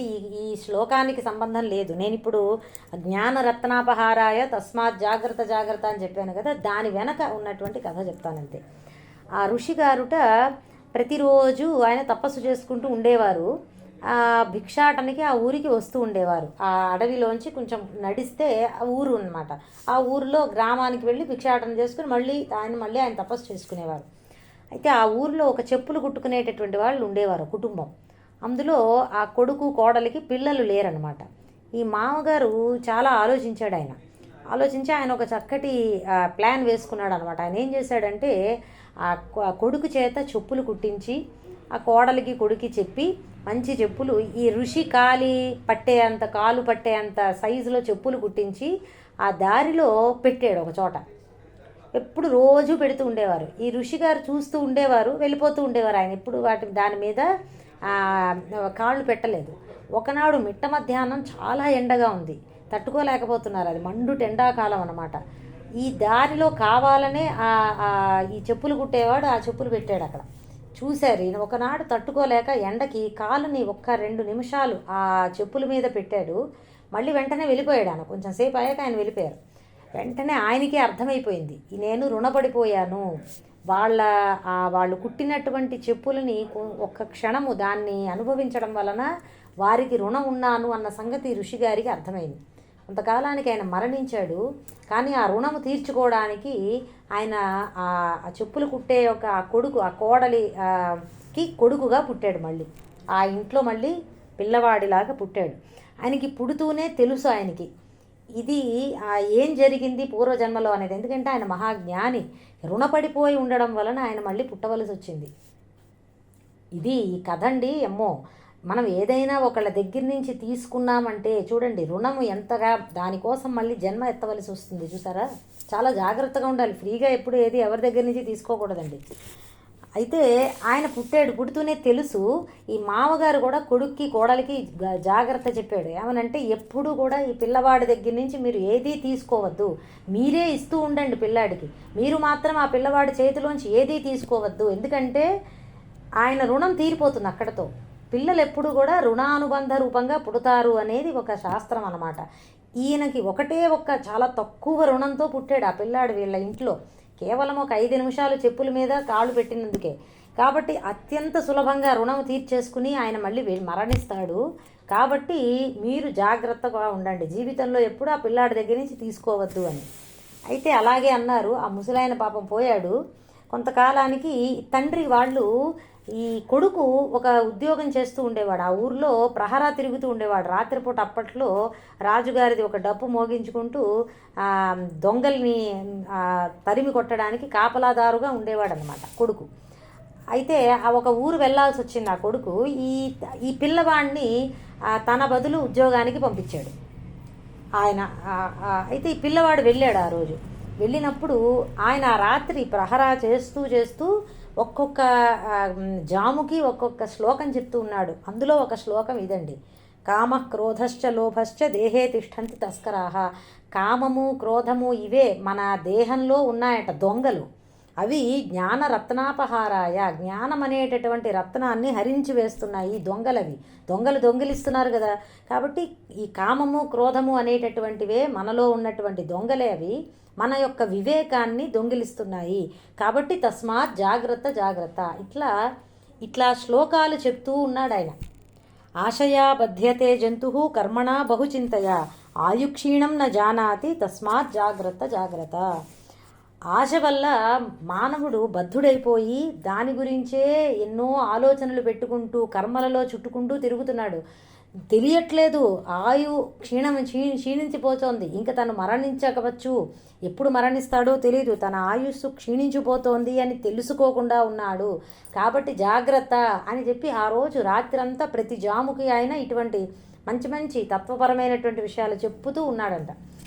రాజుగారికి వినపడ్డాయి ఇవి. ఎవరబ్బా ఇంత చక్కటి తత్వాన్ని బోధిస్తున్నాడు అని చెప్పి ఈ పిల్లవాడిని పిలిపించి ఎంతో సంతోషించి ఆ పిల్లవాడికి ఎన్నో బంగారు నాణేలు కానుకగా ఇచ్చాడు ఆయన. ఆ కానుకలు తీసుకుని ఇంటికి వచ్చాడు. మర్చిపోయింది తల్లి. ఎంతో సంతోషించి ఇంత మంచి రాజుగారు మనకి మంచి బహుమానం ఇచ్చారని సంతోషించి అతని చేతిలోంచి అవి పట్టుకుంది. వెంటనే అక్కడికక్కడే ఆయన మరణించాడు. ఆ పిల్లవాడు మరణించాడు. ఆ ఋషి విముక్తుడైపోయాడు అనమాట ఆయన తన యొక్క రుణానుబంధం నుంచి. ఈ శ్లోకము ఈ చెప్పిన వెంటనే అది ఒక్కసారి ఆ కథ కూడా చాలా అద్భుతమైనటువంటి కథ కాబట్టి అది చెప్పాను. కోరికలు అంతటి భయంకరమైనటువంటివి అని ఈ శ్లోకంలో ఆయన చెప్పినటువంటిది అదే ఇక్కడ భగవద్గీతలో కూడా పరమాత్మ చెప్పారు. ఈ కథలో రెండు చెప్తాయి మనకి. ఈ జ్ఞానపరమైనటువంటి బోధ ఆ పిల్లవాడు చెప్పింది బాగుంటుంది. అసలు ఆ పిల్లవాడు జన్మ మొత్తం అంతా కూడా ఎలా మనకి పిల్లలు పుడతారు, ఎలా ఈ రుణానుబంధం ఎలా ఉంటుంది, ఇదంతా కూడా మనకి అర్థమవుతుందండి. ఎప్పుడూ ఎవరి దగ్గర నుంచి ఏది స్వీకరించకూడదు అనేది కూడా తెలుస్తుంది, ముఖ్యంగా అది. ఇక తర్వాత కాబట్టి మన యొక్క సాధనలో మొట్టమొదట మనం తెలుసుకోవాల్సింది ఇంద్రియాలని నిగ్రహించుకోవాలి అని ఈ శ్లోకంలో పరమాత్మ చెప్పారు. ఇక లాస్ట్ 2 శ్లోకాలు కలిపి చెప్పాలి ఇవి. ఇంద్రియాణి పరాణ్యాహుః ఇంద్రియేభ్యః పరం మనః మనసస్తు పరా బుద్ధిః యో బుద్ధేః పరతస్తు సః ఏవం బుద్ధేః పరం బుద్ధ్వా సంస్తభ్యాత్మానమాత్మనా జహి శత్రుం మహాబాహో కామరూపం దురాసదం. ఇంద్రియాణి పరాణి ఆహుః ఇంద్రియేభ్యః పరం మనః మనసః తు పరా బుద్ధిః యః బుద్ధేః పరతః తు సః. తర్వాత శ్లోకము ఏవం బుద్ధేః పరం బుద్ధ్వా సంస్తభ్య ఆత్మానం ఆత్మనా జహి శత్రుం మహాబాహో కామరూపం దురాసదం. ఈ శ్లోకానికి కొంచెం సమయం పడుతుందండి, ఓపిక పట్టాలి. 15 గంట 20 నిమిషాలు పట్టచ్చు. పూర్తి చేద్దామని అనుకుంటున్నాను. ఇంద్రియాణి ఇంద్రియాలు పరాణి గొప్పవి. దేనికంటే గొప్పవి అంటే స్థూలంగా ఉండేటటువంటి దేహము కంటే అని మనమే అన్వయించుకోవాలి. ఈ శ్లోకంలో చెప్పలేదు. ఇంద్రియాలు గొప్పవి అని అన్నారంతే. ఇంద్రియేభ్యః ఇంద్రియాల కంటే కూడా మనః పరం మనస్సు గొప్పది. మనసః తు మనస్సు కంటే బుద్ధిః పరా బుద్ధి పరా గొప్పది అని ఆహుః పెద్దలు చెబుతున్నారు. తు కానీ యహ ఏదైతే బుద్ధేః పరతః సహ బుద్ధి కంటే పరతః అతీతంగా ఉన్నదో శ్రేష్టంగా ఉన్నదో సహ అంటే అదే ఆత్మ. ఇది 42వ శ్లోకము తాత్పర్య పద విభజన. ఇక రెండవది మహాబాహో ఏవం ఈ విధంగా బుద్ధేః పరం బుద్ధి కంటే అతీతమై సాక్షిగా ఉన్నటువంటి ఆత్మను బుద్ధ్వా, బుద్ధ్వా అంటే తెలుసుకుని, ఆత్మానం మనస్సును, ఆత్మనా, ఆత్మానం ఆత్మనా అని ఉన్నది చూసారా. ఈ ఆత్మ అన్న మాట భగవద్గీతలో ఒక్కొక్కసారి ఒక్కొక్క అర్థం అండి. ఒక్కొక్కసారి మనసు అన్న అర్థంలో చెప్తారు, ఒకసారి ఇంద్రియాలు అన్న అర్థంలో చెప్తారు, ఒకసారి శరీరం అన్న అర్థంలో చెప్తారు, ఒకసారి మనం చెప్పుకునేటటువంటి ఆత్మ అంటే సెల్ఫ్ అని చెప్తాను కదా నేను, స్ఫురణ, ఆ అర్థంలో కూడా చెప్తారు. ఎక్కడెక్కడ ఏ అర్థము అనేది భాష్యంలో చూసుకుని మనం అర్థం చేసుకోవాలి, అన్వయించుకోవాలి. ఇక్కడ ఆత్మానం ఆత్మన అంటే మనస్సును, మనస్సుతోనే సంస్తభ్య ఏకాగ్రం చేసుకుని, నిశ్చలము చేసుకుని అన్నమాట. దురాసదం అర్థము చేసుకోవడానికి బహు కష్టమైనటువంటి కామరూపం, కామము అనేటటువంటి శత్రుం, ఈ శత్రువును జహి సంహరించు. తాత్పర్యం చెబుతాను. జడమైన దేహము కంటే ఇంద్రియాలు గొప్పవి, వాటికంటే వాటిని నడిపించే మనసు గొప్పది, మనసు కంటే దానిని నిగ్రహించేటటువంటి బుద్ధి శ్రేష్టమైనటువంటిది. అయితే బుద్ధి కంటే అతీతంగా ఉండి చైతన్యం ప్రసాదిస్తూ బుద్ధికి కూడా సాక్షిగా ఉన్నదే ఆత్మ. ఈ విధంగా బుద్ధి కంటే అతీతము సాక్షి అయిన ఆత్మను తెలుసుకుని తన యొక్క సంస్కరించబడిన మనస్సుతో మనస్సును నిశ్చలము చేసుకుని కష్టంతో తెలుసుకోగలిగేటటువంటి ఈ కామము అనే శత్రువును జయించు. ఇది ఈ శ్లోక తాత్పర్యము. ఇందులో ఒక ఆర్డర్ చెప్పారు మనకి, ఇంద్రియాలు, మనస్సు, బుద్ధి అని చెప్పి ఒకటి కంటే ఒకటి శ్రేష్టము అని చెప్తూ ఉన్నారు. ఏ విధంగా శ్రేష్టమండి? మొట్టమొదటిది దేహము కంటే ఇంద్రియాలు గొప్పవి అన్నారు. ఎందుకంటే శ్రేష్టము ఏ ఉద్దేశంలో చెప్పారు అంటే, ఏది దేనిలో చేతనత్వము ఎక్కువగా అభివ్యక్తం అవుతున్నదో, చేతనత్వము అంటే తెలివి అన్నమాట అండి, తెలివిడి అని కూడా అంటారు, తెలియడం. ఆ చేతనత్వము దేనిలో ఎక్కువగా అభివ్యక్తం అవుతుందో అది శ్రేష్టము. అంతేకాదు ఏది సూక్ష్మంగా ఉన్నదో, సూక్ష్మము అంటే గ్రహించడానికి అంత సులభము కాదు, అది సూక్ష్మంగా ఉన్నదో, అంతరంగా కూడా ఉన్నదో. అంతరం అంటే ఏంటంటేనండి, ఆత్మకి కొంచెం దగ్గరగా ఉన్నది, మనలో ఉన్నటువంటి ఆత్మకి దగ్గరగా ఉన్నది. శరీరంలో అనాలి, మనలో అనకూడదు, నేను అంటే ఆత్మే కాబట్టి. ఇక్కడ శ్రేష్టం అంటే అది ఆ విధంగా శ్రేష్టం. ఇప్పుడు దేహము చూడండి, అన్నిటికంటే జడము, తనంత తాను ఏ కర్మ చెయ్యలేదు, చైతన్యము వెనకాతల లేకపోతే. అంతేకాదు ఉన్నట్టుగా తెలియదు. ఇప్పుడు నా చేతులు ఉన్నాయనుకోండి, చేతులకు తెలుస్తోందా ఏదన్నా నేను పట్టుకున్నాను అని, చెయ్యి చెప్పట్లేదు, అవునా? కాళ్ళు నడుస్తున్నాయి, ఎక్కడికి నడుస్తున్నాయో కాళ్ళు చెప్పలేదు, కేవలం నడుస్తూ ఉండడమే కాళ్ళకి తెలుసు అంతే. ఇలా అనమాట. నా నోరు మాట్లాడుతున్నది, ఏది మాట్లాడుతున్నాననేది నా నోరు చెప్పదు, నా బుద్ధి వెనక నుండి చెప్తోంది, అవునా? కాబట్టి దేహము, స్థూల దేహము జడము అంటారు. తనంత తానుగా ఏ కర్మ చెయ్యదు. దానికంటే కూడా జ్ఞానేంద్రియాలు, మనకి ఉన్నటువంటి 5 జ్ఞానేంద్రియాలు కొంచెము శక్తివంతములు, అలాగే అన్నీ గ్రహించగలుగుతున్నాయి కదా. చేతనత్వం అన్నమాట, అది ఎక్కువ చేతనత్వం అభివ్యక్తం అవుతోందో అని చెప్పాము కదా. కాబట్టి కొంచెం ఎక్కువగా చైతన్యవంతంగా ఉంటున్నాయి. కన్ను రూపాలను వెంటనే తెలుసుకోగలుగుతోంది, చేతులు కంటే కూడా ఈ స్థూల దేహము కంటే. అలాగే చెవి, మిగతావన్నీ కూడా. ఇంద్రియాలు వేరు కదండి, శక్తి. మీరు కేవలము బాడీ పార్ట్స్ అని అనుకోవద్దు. కన్ను స్థూల శరీరంలో భాగమే, కానీ ఉత్తిగా కన్నుంటే ఏముంది, లోపల శక్తి, ఇంద్రియాలు పనిచేయాలి, ఆ చూపు ఉండాలి మనకి. చూపు లేకపోతే కన్ను ఉన్నా ఒకటే, లేకపోయినా ఒకటే కదా. అట్లా ఇంద్రియం అంటే కన్ఫ్యూజ్ అవ్వద్దు. నేను కన్ను అంటున్నానంటే స్థూలంగా కనిపించే ఐబాల్ కాదు, కన్ను అంటే ఆ కంటి వెనకన ఉన్నటువంటి చూపు అని. కాబట్టి ఈ ఇంద్రియాలు దేహము కంటే శక్తివంతములు. ఇంకొకటి, ఇవి మరణించట్లేదు, సూక్ష్మ శరీరంలో భాగము, దేహంతో పాటు మరణించవు, అందువలన కూడా ఇవి గొప్పవి. ఇక తర్వాత ఇంద్రియాలను నియంత్రించేటటువంటిది మనస్సు. ఎందుకంటే మనస్సు పనిచేస్తున్నప్పుడే ఇంద్రియాలు పనిచేస్తాయి. మనం కోమాలోకి వెళ్ళిపోయామనుకోండి, కళ్ళు తెరిచి ఉన్నా కానీ కూడా ఏది కనిపించదు. నేను ఒకసారి చూశాను ఒకళ్ళని, కళ్ళు తెరిచి కళ్ళు తిరిగి పడిపోయారు, కళ్ళు తెరిచే ఉన్నాయి, ఏమీ తెలియట్లేదు వాళ్ళకి. అంటే ఇంద్రియాలు పనిచేయాలి అంటే మనస్సు ముందర పని చేస్తూ ఉండాలి. కాబట్టి ఇంద్రియాల కంటే మనస్సు ఎక్కువ శ్రేష్టమైనటువంటిది. ఇక మనస్సు కంటే కూడా నిశ్చయం చేసేటటువంటి బుద్ధి ఇంకా గొప్పది. ఎందుకంటే మనస్సు ఎప్పుడు చంచలంగా ఉంటుంది, అలా కాకుండా నిశ్చయంగా ఉండేటటువంటి బుద్ధి మనస్సు కంటే కూడా శ్రేష్టమైనటువంటిది. ఇక బుద్ధి కంటే అతి సూక్ష్మమైనది సర్వవ్యాపకమైనది అయినటువంటి చైతన్యాన్ని, చేతనత్వాన్ని కలిగించేది అనేటువంటి ఆత్మ అన్నిటికంటే శ్రేష్టమైనది అని తెలుసుకో అని ఈ శ్లోకంలో చెప్పారు. పరం అన్న మాట చాలాసార్లు వచ్చింది. పరం అంటే ఏమిటంటే విలక్షణం, దానికంటే విలక్షణమైనటువంటిది అని. డిస్టింక్ట్ అని అంటారు ఇంగ్లీష్లో. విలక్షణం అంటే అదండి. ఏమని చెప్పారు ఇంతవరకు? ఒక్కసారి 5. దేహము కంటే ఇంద్రియాలు గొప్పవి, ఇంద్రియాల కంటే మనస్సు, మనస్సు కంటే బుద్ధి, బుద్ధి కంటే ఆత్మ. ఇన్నర్ సెల్ఫ్ అని అంటారన్నమాట. దీన్నే ప్రత్యేగాత్మ అని కూడా పేరు. రాసుకోండి, ప్రత్యేగాత్మ. ప్రత్యేక్ అంటే ఇన్నర్ లోపల అని.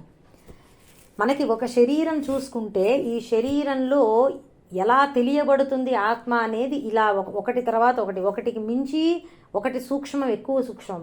అలా దేహము, ఇంద్రియాలు, మనస్సు, బుద్ధి దగ్గరికి వెళితే అతి సూక్ష్మమైనటువంటిది బుద్ధి ద్వారా మనం ఆత్మని తెలుసుకోవచ్చు. అందుకు ఈ శ్రేష్టత్వాన్ని ఇట్లా చెప్పారన్నమాట. ఈ శ్లోకంలో ఒక చక్కటి ఉపనిషత్ వివేకం ఉన్నదండి. దీన్ని పంచకోశ వివేకము అని అంటారు. మనం 2-3 రోజుల క్రితం దృగ్దృశ్య వివేకం అని చెప్పుకున్నాం.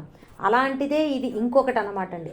ఆత్మని వేరు చేసి గుర్తుపట్టడానికి వీలుగా కొన్ని ఉపాయాలు చెప్పబడ్డాయి ఉపనిషత్తుల్లో. అందులో ఒకటి పంచకోశ వివేకము, ఇంకొకటి దృగ్దృశ్య వివేకం. అది మొన్న చెప్పాను నేను. దృశ్యం వేరు, దృక్ వేరు అని చెప్పాను కదా. పంచకోశ వివేకము అని ఇంకొకటి ఉన్నదన్నమాట. ఈ శ్లోకంలో పరమాత్మ మనకి కొంచెము సింప్లిఫై చేసి ఆ పంచకోశ వివేకాన్నే బోధించారు. అది అలా పెట్టండి. ముందర శ్లోకాన్ని పూర్తి చేస్తాను. పంచకోశ వివేకము మళ్ళీ చెప్తాను. అయితే ఇంకా సమయం ఎక్కువైంది, మీరు వినగలరో లేదో, లేట్ అయిపోయింది అని ఆలోచిస్తున్నాను. తర్వాత 2వ శ్లోకాన్ని కూడా చెప్పుకుందాం. ఆ 43వ శ్లోకాన్ని కూడా తాత్పర్యం పూర్తి చేసేస్తాను.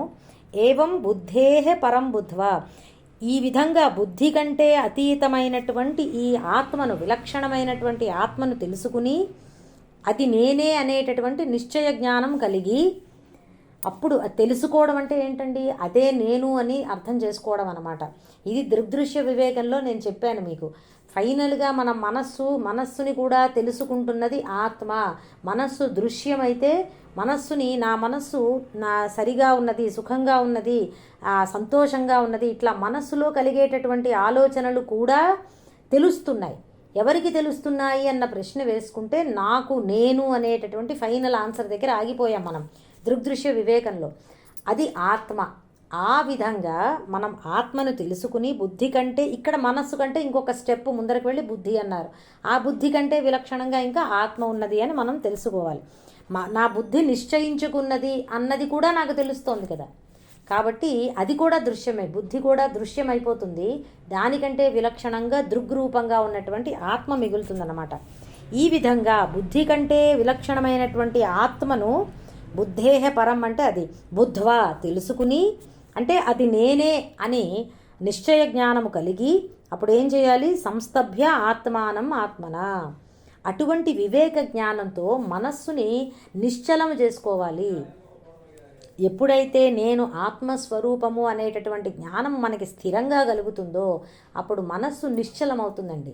ఆ నిశ్చలమైనప్పుడే మనకి అది అనుభవపూర్వకంగా తెలుస్తుంది. ఈ జ్ఞానము, జ్ఞాన విజ్ఞానములు అని చెప్పుకున్నాము కదా.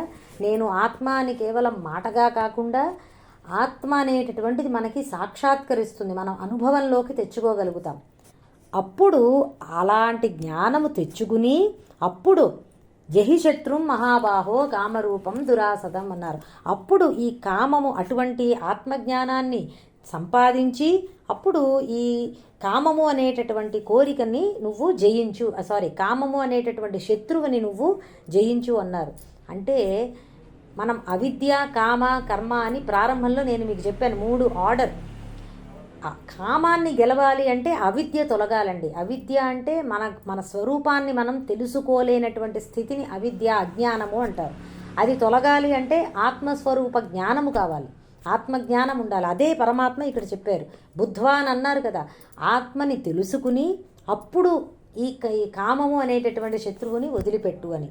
అసలు ఈ మొత్తం 3వ అధ్యాయానికి అత్యంత ముఖ్యమైనటువంటి శ్లోకాలు ఈ 2.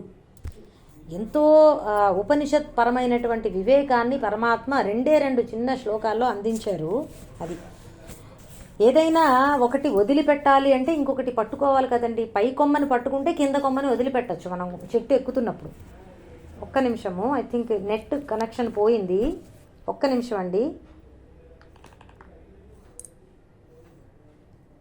ఒక్క నిమిషం. జయ గురుదత్త.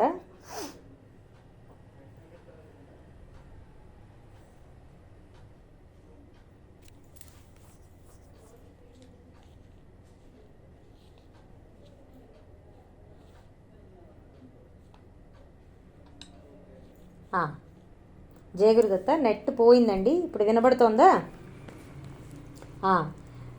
ఈ విధంగా మనము ఈ కామము అనేటటువంటి శత్రువుని జ్ఞానము ద్వారా ముందర జ్ఞానము సంపాదించి అప్పుడు ఈ కామం అనే శత్రువుని జయించాలి అని పరమాత్మ మనకి బోధ చేశారు. అందుకే మనం ఆత్మజ్ఞానాన్ని శ్రవణం చేస్తున్నాము. భగవద్గీతలో ఇంత బోధ ఉన్నది కాబట్టి.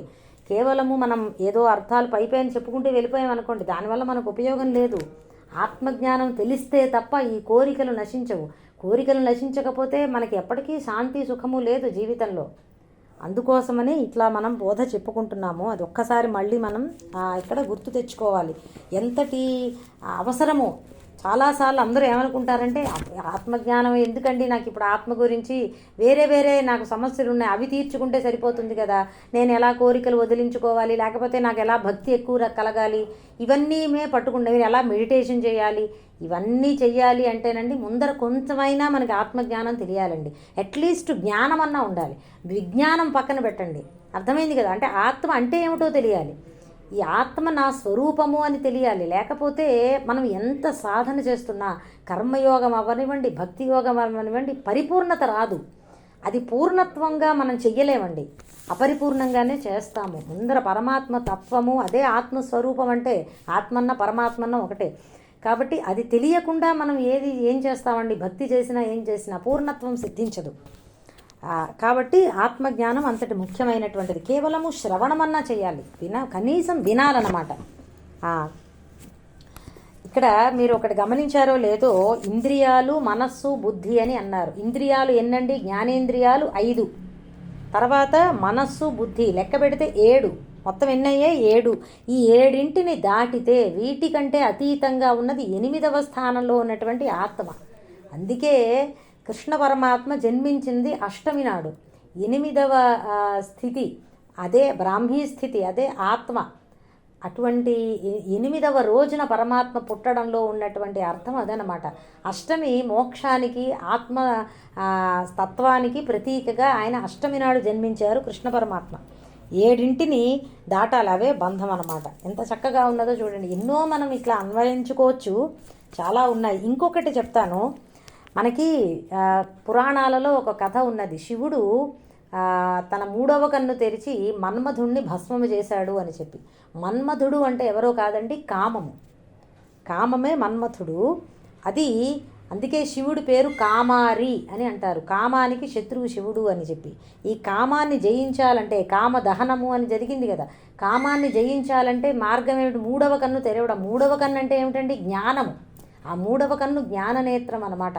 అంటే జ్ఞానముతో ఆయన కామాన్ని సంపూర్ణంగా జయించారు అన్నదానికి ఆ శివుడు మన్మథుణ్ణి దహించడం అనేటటువంటి ఒక ఘట్టము. మనకి ఈ తత్వాన్ని కథగా చూపిస్తే అలా అన్నమాట అండి. శివుడు తన 3వ కన్నుతో మన్మథుణ్ణి దహించి వేశాడు అంటే ఇదే. ఆయన జ్ఞానంతో తన యొక్క కామాన్ని పరిపూర్ణంగా ఆయన జయించాడు, కోరికలను. అదే జ్ఞాని. మనము కూడా అలా శివులం అవ్వాలి. ప్రస్తుతం మనం శివులుగా మనం ఉండట్లేదు, శివుడిగా. అది ఇక ఈ శ్లోకంలో చెప్పినటువంటి ఉపనిషత్పరమైనటువంటి పంచకోశ వివేకము, అది ఇప్పటికి నేను చెప్పట్లేదు, తర్వాత చెప్తాను. ఈ అధ్యాయం పూర్తయింది కాబట్టి అధ్యాయానికి చక్కటి ఫలశ్రుతి కథ, అది ఒక్కటే కొని పూర్తి చేస్తా. పంచకోశ వివేకాన్ని ఎప్పుడైనా మళ్ళీ నేను సమయం ఉన్నప్పుడు దాన్ని చెప్తానండి. మర్చిపోనులేండి, గుర్తుంటుంది. ఓం తత్సదితి శ్రీమద్భగవద్గీతాసు ఉపనిషత్సు బ్రహ్మ విద్యాయాం యోగశాస్త్రే శ్రీకృష్ణార్జున సంవాదే కర్మయోగో నామ తృతీయోధ్యాయః. అద్భుతమైనటువంటి 3వ అధ్యాయాన్ని మనము, ఐ హోప్ మరి ఫాస్ట్గా చెప్పలేదు అని నేను అనుకుంటున్నాను. ఇవాళ మామూలుగానే కొంచెం తక్కువ ఎక్కువ శ్లోకాలైనా వ్యాఖ్యానం ఎక్కువగా వివరణ అంతగా లేదు కాబట్టి తొందరగా పూర్తయింది. ఇక ఫలశ్రుతి కథ ఒకటి చెప్పేస్తానండి. ఈ పంచకోశ వివేకాన్ని ఎప్పుడైనా నేను కేవలము రికార్డు పెట్టి మీకు ఆడియోలాగా పెడతాను. దృగ్దృశ్య వివేకం ఒకసారి చెప్పాను, ఇది కూడా ఎప్పుడైనా చెప్పుకుందాం మనం, ఎందుకంటే చాలా ముఖ్యమైనటువంటిది. ఈ శ్లోకంలో పరమాత్మ పంచకోశ వివేకాన్ని మనకి అందించారు. అట్లీస్ట్ ఆ మాట అట్లా గుర్తుపెట్టుకోండి, తర్వాత దాన్ని చెప్పుకుందాం. ఈ తృతీయ అధ్యాయ మహిమ పద్మపురాణంలో ఉన్నది. దాని పేరు జడపుత్రుడి ఔదార్యము. పూర్వము దండకారణ్య ప్రాంతంలో జనస్థానము అనేటటువంటి ఒక ప్రదేశం ఉండేదిట. అక్కడ జడుడు అనేటటువంటి ఒక బ్రాహ్మణుడు ఉండేవాడు. పెద్దగా చదువుకోలేదు, ఏదో చిన్న చిన్న దానాలు పట్టుకుంటూ జీవితాన్ని గడుపుతూ ఉండేవాడు. ఆయనకి చెడు అలవాట్లు అవి కూడా ఉన్నాయి. దానివలన ఆయన ఎంతో దుష్టంగా అయిపోయాడు. దొంగతనాలు అవి చేసుకోవడం. ఆయనకి ఒక కొడుకు పుట్టాడనమాట. కొంతకాలం ఆయన కొంతకాలానికి ఈ జడుడు అనేటటువంటి బ్రాహ్మణుడు వేరే వేరే క్షేత్రాలకు వెళ్ళి అక్కడ కూడా మనం ఏదైనా దానాలు పుచ్చుకుని లేదా వ్యాపారము చేద్దాము అనేటటువంటి దురాశతో తన కుటుంబాన్ని ఇల్లుని వదిలేసి వెళ్ళిపోయి ఎక్కడో తిరుగుతూ ఉన్నాడు. ఎన్నో మోసాలు చేస్తూ ఉన్నాడు, దొంగతనాలు చేస్తూ ఉన్నాడు, ఎన్నో రకాలుగా ఆయన డబ్బు సంపాదిస్తూ ఉన్నాడు. చాలా కాలమైంది, ముసలివాడు అయిపోయాడు. ఇక చాలు, ఇంటికి వెళ్ళిపోదాము. అనారోగ్యం కూడా చేసింది. ఇంటికి వెళ్ళిపోదామని అప్పుడు అనిపించింది ఆయనకి. వృద్ధుడైపోయాడు అనమాట. అట్లా తిరిగి ఇంటి దారి పడుతూ ఉంటే ఒక బాటసారుల గుంపు ఒకటి కనబడింది. వాళ్ళు కూడా జనస్థానం వైపుగానే వెళుతున్నారు, తన ఈ ఊరి వైపు. వాళ్ళతో పాటు తిను కూడా చేరి వెనక్కి వచ్చేస్తున్నాడు. తిరుగు ప్రయాణం ఎన్నో సంవత్సరాలు గడిచిపోయింది. అయితే వాళ్ళు అడవిలో ప్రయాణం చేస్తూ ఉండేవారు. ఒక చోట ఒక అరణ్యంలో, కీకారణ్యంలో సాయంత్రం పూట బస చేశారు. ఆ రాత్రి అక్కడ గడుపుదామని. ఆయన ఎందుకో అర్ధరాత్రి వేళ మెలకు వచ్చింది. శరీరంలో ఏదో తెలియనటువంటి రోగం వచ్చింది. ఎవరిని పిలవడానికి కూడా శక్తి లేదు. అక్కడికక్కడే అడవిలో మరణించాడు.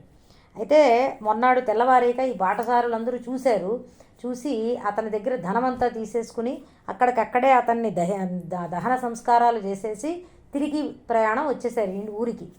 పాపం తండ్రి కోసం ఎన్నేళ్ల నుంచో వేచి ఉన్నాడు ఈ జడుడి యొక్క పుత్రుడు. చాలా మంచివాడు ఆయన. ఈ పుత్రుడు చాలా మంచివాడు అనమాట. చక్కగా మంచిగా అనుష్ఠానం అది చేసుకుంటూ ఉండేవాడు. ఎప్పుడు ఆయన ప్రతిరోజు భగవద్గీతలో ఈ 3వ అధ్యాయాన్ని పారాయణ చేసుకుంటూ ఉండేవాడు ఆ పిల్లాడు. అయితే ఈ బాటసారులందరూ వచ్చినప్పుడు అడిగాడు, మా తండ్రి గారు మీకు ఎక్కడైనా కనిపించారా అంటే గుర్తులు బట్టి వాళ్ళు చెప్పారు, ఓకే నువ్వు అతని పుత్రుడివే, మీ నాన్న మరణించాడు, అతని దహన సంస్కారాలు మేము చేసేసాము, మిగతా చేయవలసిన కర్మలు ఏదన్నా ఉంటే అవి నువ్వే చేసుకో, అపర కర్మలు అని చెప్పారు. పాపం ఎంతో బాధపడ్డాడు తండ్రి మరణించాడని. ఆయన వాళ్ళు గుర్తులు అడిగి వాళ్ళని ఆ దారమ్మట వెళ్ళాడు తండ్రి గురించి వెతుక్కుంటూ. ఒకచోట తెలిసింది, ఇక్కడే అక్కడ దహన క్రియలు జరిగాయి అని చెప్పి నా తండ్రి గారు అయి ఉంటారు అని గుర్తుపట్టాడు. కొంతమంది మనుషులతో వెళ్ళాడనమాట. గుర్తుపట్టి అక్కడే స్నానం అది చేసి దగ్గరలోనే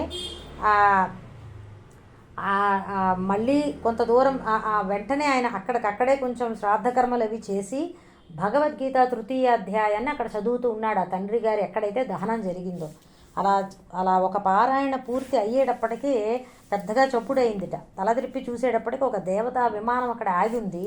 ఈ తండ్రి ఎక్కడైతే దహనమైందో అక్కడే ఆయన ప్రేతాత్మ అయి తిరుగుతూ ఉంటే ఆయనకి కూడా దివ్య శరీరం వచ్చి ఆయన విమానం ఎక్కి వెళ్ళిపోతుంటే ఈ కొడుకు వెంటనే ఆపాడు. మీరు ఇంతవరకు మీకు ఇక్కడే నేను మిమ్మల్ని చూశాను, ఈ ప్రేత శరీరంలో ఉన్నారు, ఇప్పుడు మీకు ఈ దేవతా విమానం వచ్చింది, ఎలా వచ్చింది మీకు అని తండ్రి గారిని అడిగాడు పుత్రుడు.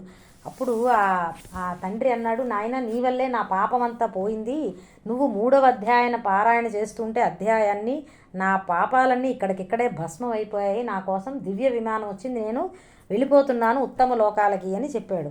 అయితే ఈ పుత్రుడికి ఎంతో ఆశ్చర్యము ఆనందము కలిగి, నాన్నగారు నాకు ఏదైనా ఒక చెప్పండి, నేనేం చేయాలి జీవితంలో, ఒక ఉపదేశం చేయండి నాకు అని అంటే, అప్పుడు ఆ తండ్రి అంటాడు, నువ్వు ఎంతో మంచివాడివి నాయన, నేను ఎన్నో పాపాలు చేశాను, నేను చేసినటువంటి పాపాలకి మన వంశీకులు వంశం వాళ్ళందరూ కూడా వాళ్ళు అధోగతి పాలయ్యారు, ఎన్నో నరకాలు పాలయ్యారు, నువ్వు ఏదో ఒకటి వాళ్ళకి ఉత్తమగతులు కలిగించేలాగా జీవితంలో ఏదో ఒకటి చెయ్యి, నాకు అదొక్కటే కోరిక అని ఈ తండ్రి గారు వెళ్ళిపోయాడు.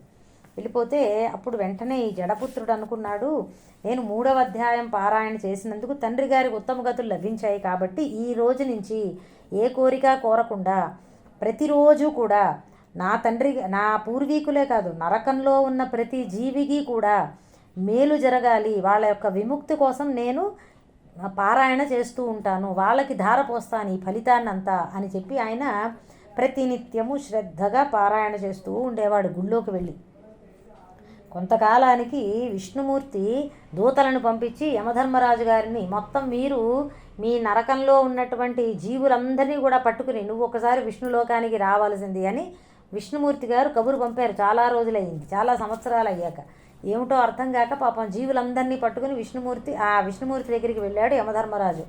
అప్పుడు ఏమి స్వామి అని అడిగితే, ఈ జీవులందరూ ఇవాళ నుంచి ఒక కల్పాంతం వరకు ఈ విష్ణులోకంలోనే ఉంటారు, వైకుంఠంలోనే. ఎందుకంటే భూలోకంలో ఒకానొక నిష్కామ కర్మయోగి తాను 3వ అధ్యాయాన్ని పారాయణ చేస్తూ ఆ ఫలితాన్ని ఈ నరకంలో ఉన్నటువంటి జీవులకి ధారపోస్తూ ఉన్నాడు. వీళ్ళ పాపాలన్నీ కూడా దహించి వేయడం నాది పూచి నేనే వీళ్ళ పాపభారాన్ని తీసేస్తాను, వాళ్ళందరినీ ఇక్కడే ఉండిపోతారు వాళ్ళు, నువ్వు వెళ్ళిపో అని చెప్పి యమధర్మరాజు గారిని పంపించేశారట. ఆయన ఆశ్చర్యపోయాడు. ఒక భగవద్గీత 3వ అధ్యాయాన్ని చదివినందుకే ఇంత ఫలితం ఉన్నదే, ఎన్నో పాపాలు చేసినటువంటి జీవులందరూ కూడా ఉద్ధరింపబడ్డారు. ఇక ఎవరైతే ఏ కోరిక లేకుండా ఆ అధ్యాయాన్ని చదువుతూ వీళ్ళందరికీ ధారపోసాడో ఆ మహానుభావుడికి ఇక ఏం గతి పడుతుందో అని అనుకున్నట్ట. అలాగే ఈ ఈ పుత్రుడు ఉన్నాడు కదా, ఈ జడుడి యొక్క పుత్రుడు, ఆయన అలా నిత్యము పారాయణ చేస్తూ 100 సంవత్సరాలు జీవించి సుఖ సంతోషాలతో ఆ తర్వాత ఆయన కూడా నిష్కామ కర్మయోగి కదా, ముక్తిని పొందేటట జ్ఞానము లభించి. ఈ జడపుత్రుడి ఔదార్యము అని ఈ కథ అండి. అద్భుతమైనటువంటి కథ. ఈ కథ చదువుతుంటే నాకు ఇవాళ మామూలుగా ఒకసారి మళ్ళీ గుర్తు చేసుకున్నాను, కళ్ళమని నీళ్ళు తిరిగాయి. ఏమిటా నిష్కామ కర్మయోగి ఆయన ఎలా ధారపోసాడు, ఈ 3వ అధ్యాయానికి ఎంతటి మహిమ అని. అసలు మామూలుగా కూడా ఏం చెప్తారంటే, ఎవరైనా ఇంట్లో అశుభం జరిగితే అంటే ఎవరైనా మరణించడం సంభవిస్తే 2-3 అధ్యాయాలు చదువుతూ ఉండాలి అని చెప్తారు. వాళ్ళకి ఉత్తమ గతులు లభిస్తాయట. మామూలుగా మనసులో పెట్టుకోండి, ఎప్పుడూ చదవాలి. ముఖ్యంగా ఏదైనా ఇంట్లో ఎవరైనా ఇలాంటివి జరిగినప్పుడు 3వ అధ్యాయము చదవాలి. వాళ్ళ యొక్క కర్మబంధాలు తొలగి వాళ్ళకి ఉత్తమ గతులు లభిస్తాయి అని చెప్పి చెప్తారు.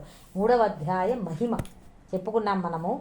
ఇక తర్వాత సోమవారం మళ్ళీ 4వ అధ్యాయం ప్రారంభించుకుందాము. నాకు సమయం ఉన్నప్పుడు ఎప్పుడైనా ఈ పంచకోశ వివేకాన్ని బోధిస్తాను. ఇవాళ అదొక్కటే వదిలేయడం జరిగిందండి, తర్వాత వివరించుకుందాం. ఇవాళకి చాలు. సర్వం శ్రీ సద్గురు చరణారవిందార్పణమస్తు. జ్ఞానానందమయం దేవం నిర్మల స్ఫటికాకృతిం ఆధారం సర్వ విద్యానాం హయగ్రీవముపాస్మహే. జయ గురుదత్త. కొంచెం సమయం లేట్ అయినా పూర్తి చేద్దామని చేసేసాను, ఎవరేం అనుకోవద్దు.